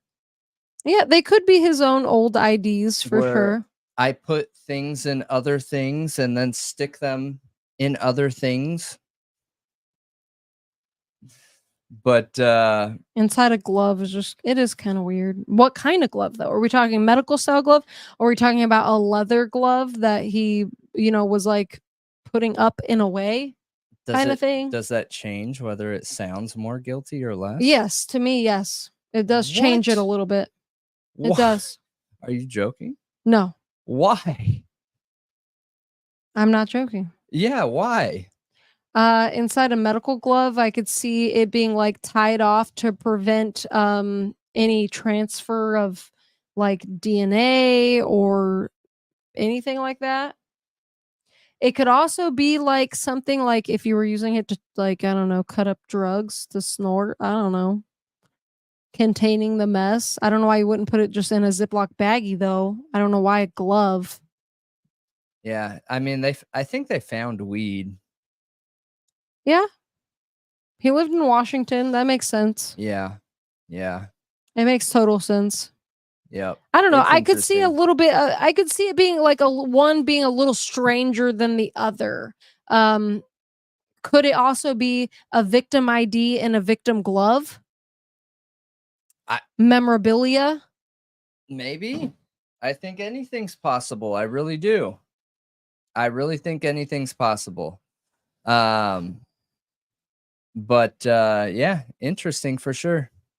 A green leafy substance. I mean, we just talked about this with the victims too, you guys, that to me, if someone's using drugs, I don't think any more or less of them in any way, shape, or form. Smoking whether they're weed a victim or says nothing. Yeah. I mean, alcohol is more dangerous than weed, stat for stat, literally in every category, in everything. It's worse for your health. It's worse for the people around you. The likelihood that somebody's going to get harmed around somebody who's using alcohol is through the roof versus with marijuana. Like statistic for statistic, it is just very, very, very different. So, yeah. All right, Bryce, coming through on the title.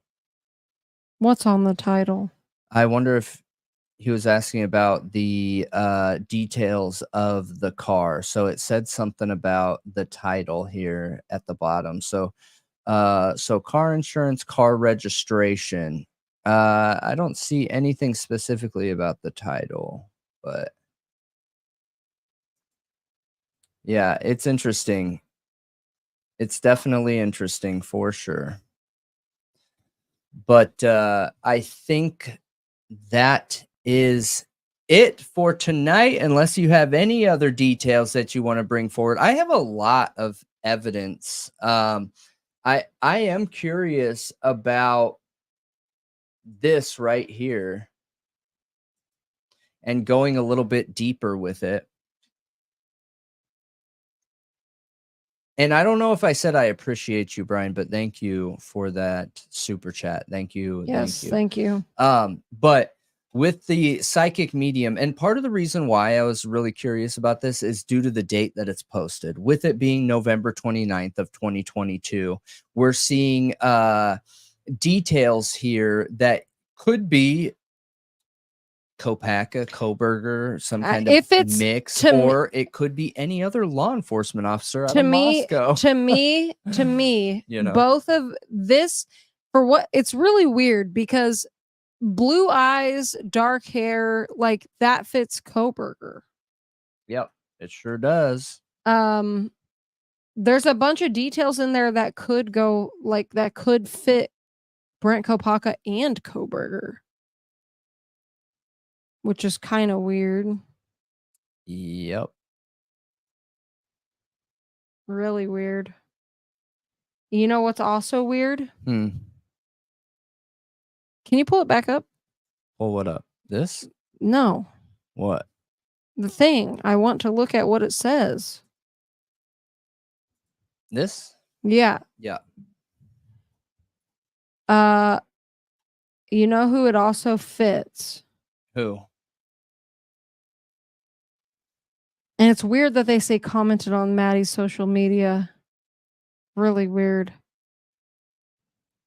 Which officer? Rosendahl. It fits Rosendahl a little bit too. Okay. It fits Rosendahl, but the like serial killers and horror films, I mean, that could fit Kohberger or Brent Kopaka. I mean, look, it probably fits half of the population. Yeah. I know a lot of people that like horror films. I love horror films, you guys. I love them. Love them. Love them. So, alcohol brings out his demons. Yeah, I kind of relate with that because I have diabetes. So when I drink alcohol, I get really sick. It literally brings the demons out of the pit of your stomach. Yeah, unfortunately. And you just spend the night throwing up like The Exorcist. Yeah. Okay. That's kind of funny. It does. It does. But interesting. Very interesting.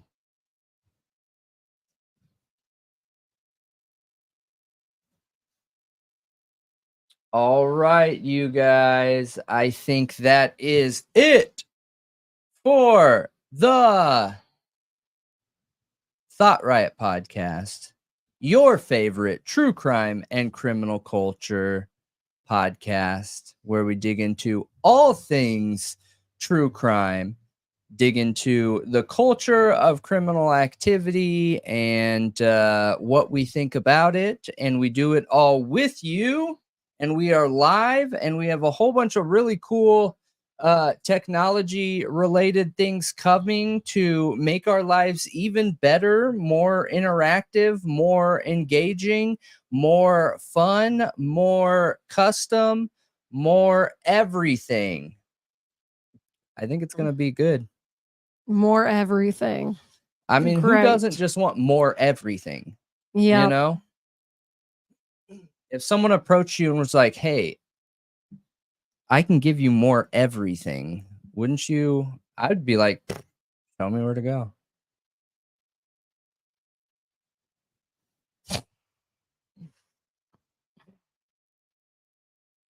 All right, you guys. Thank you for hanging out with us in Thought Riot Podcast, the true crime talk show. My name's Brendan. And I'm Malia. And we appreciate you. Have a great night, everyone. Thanks for joining. We will see you tomorrow night.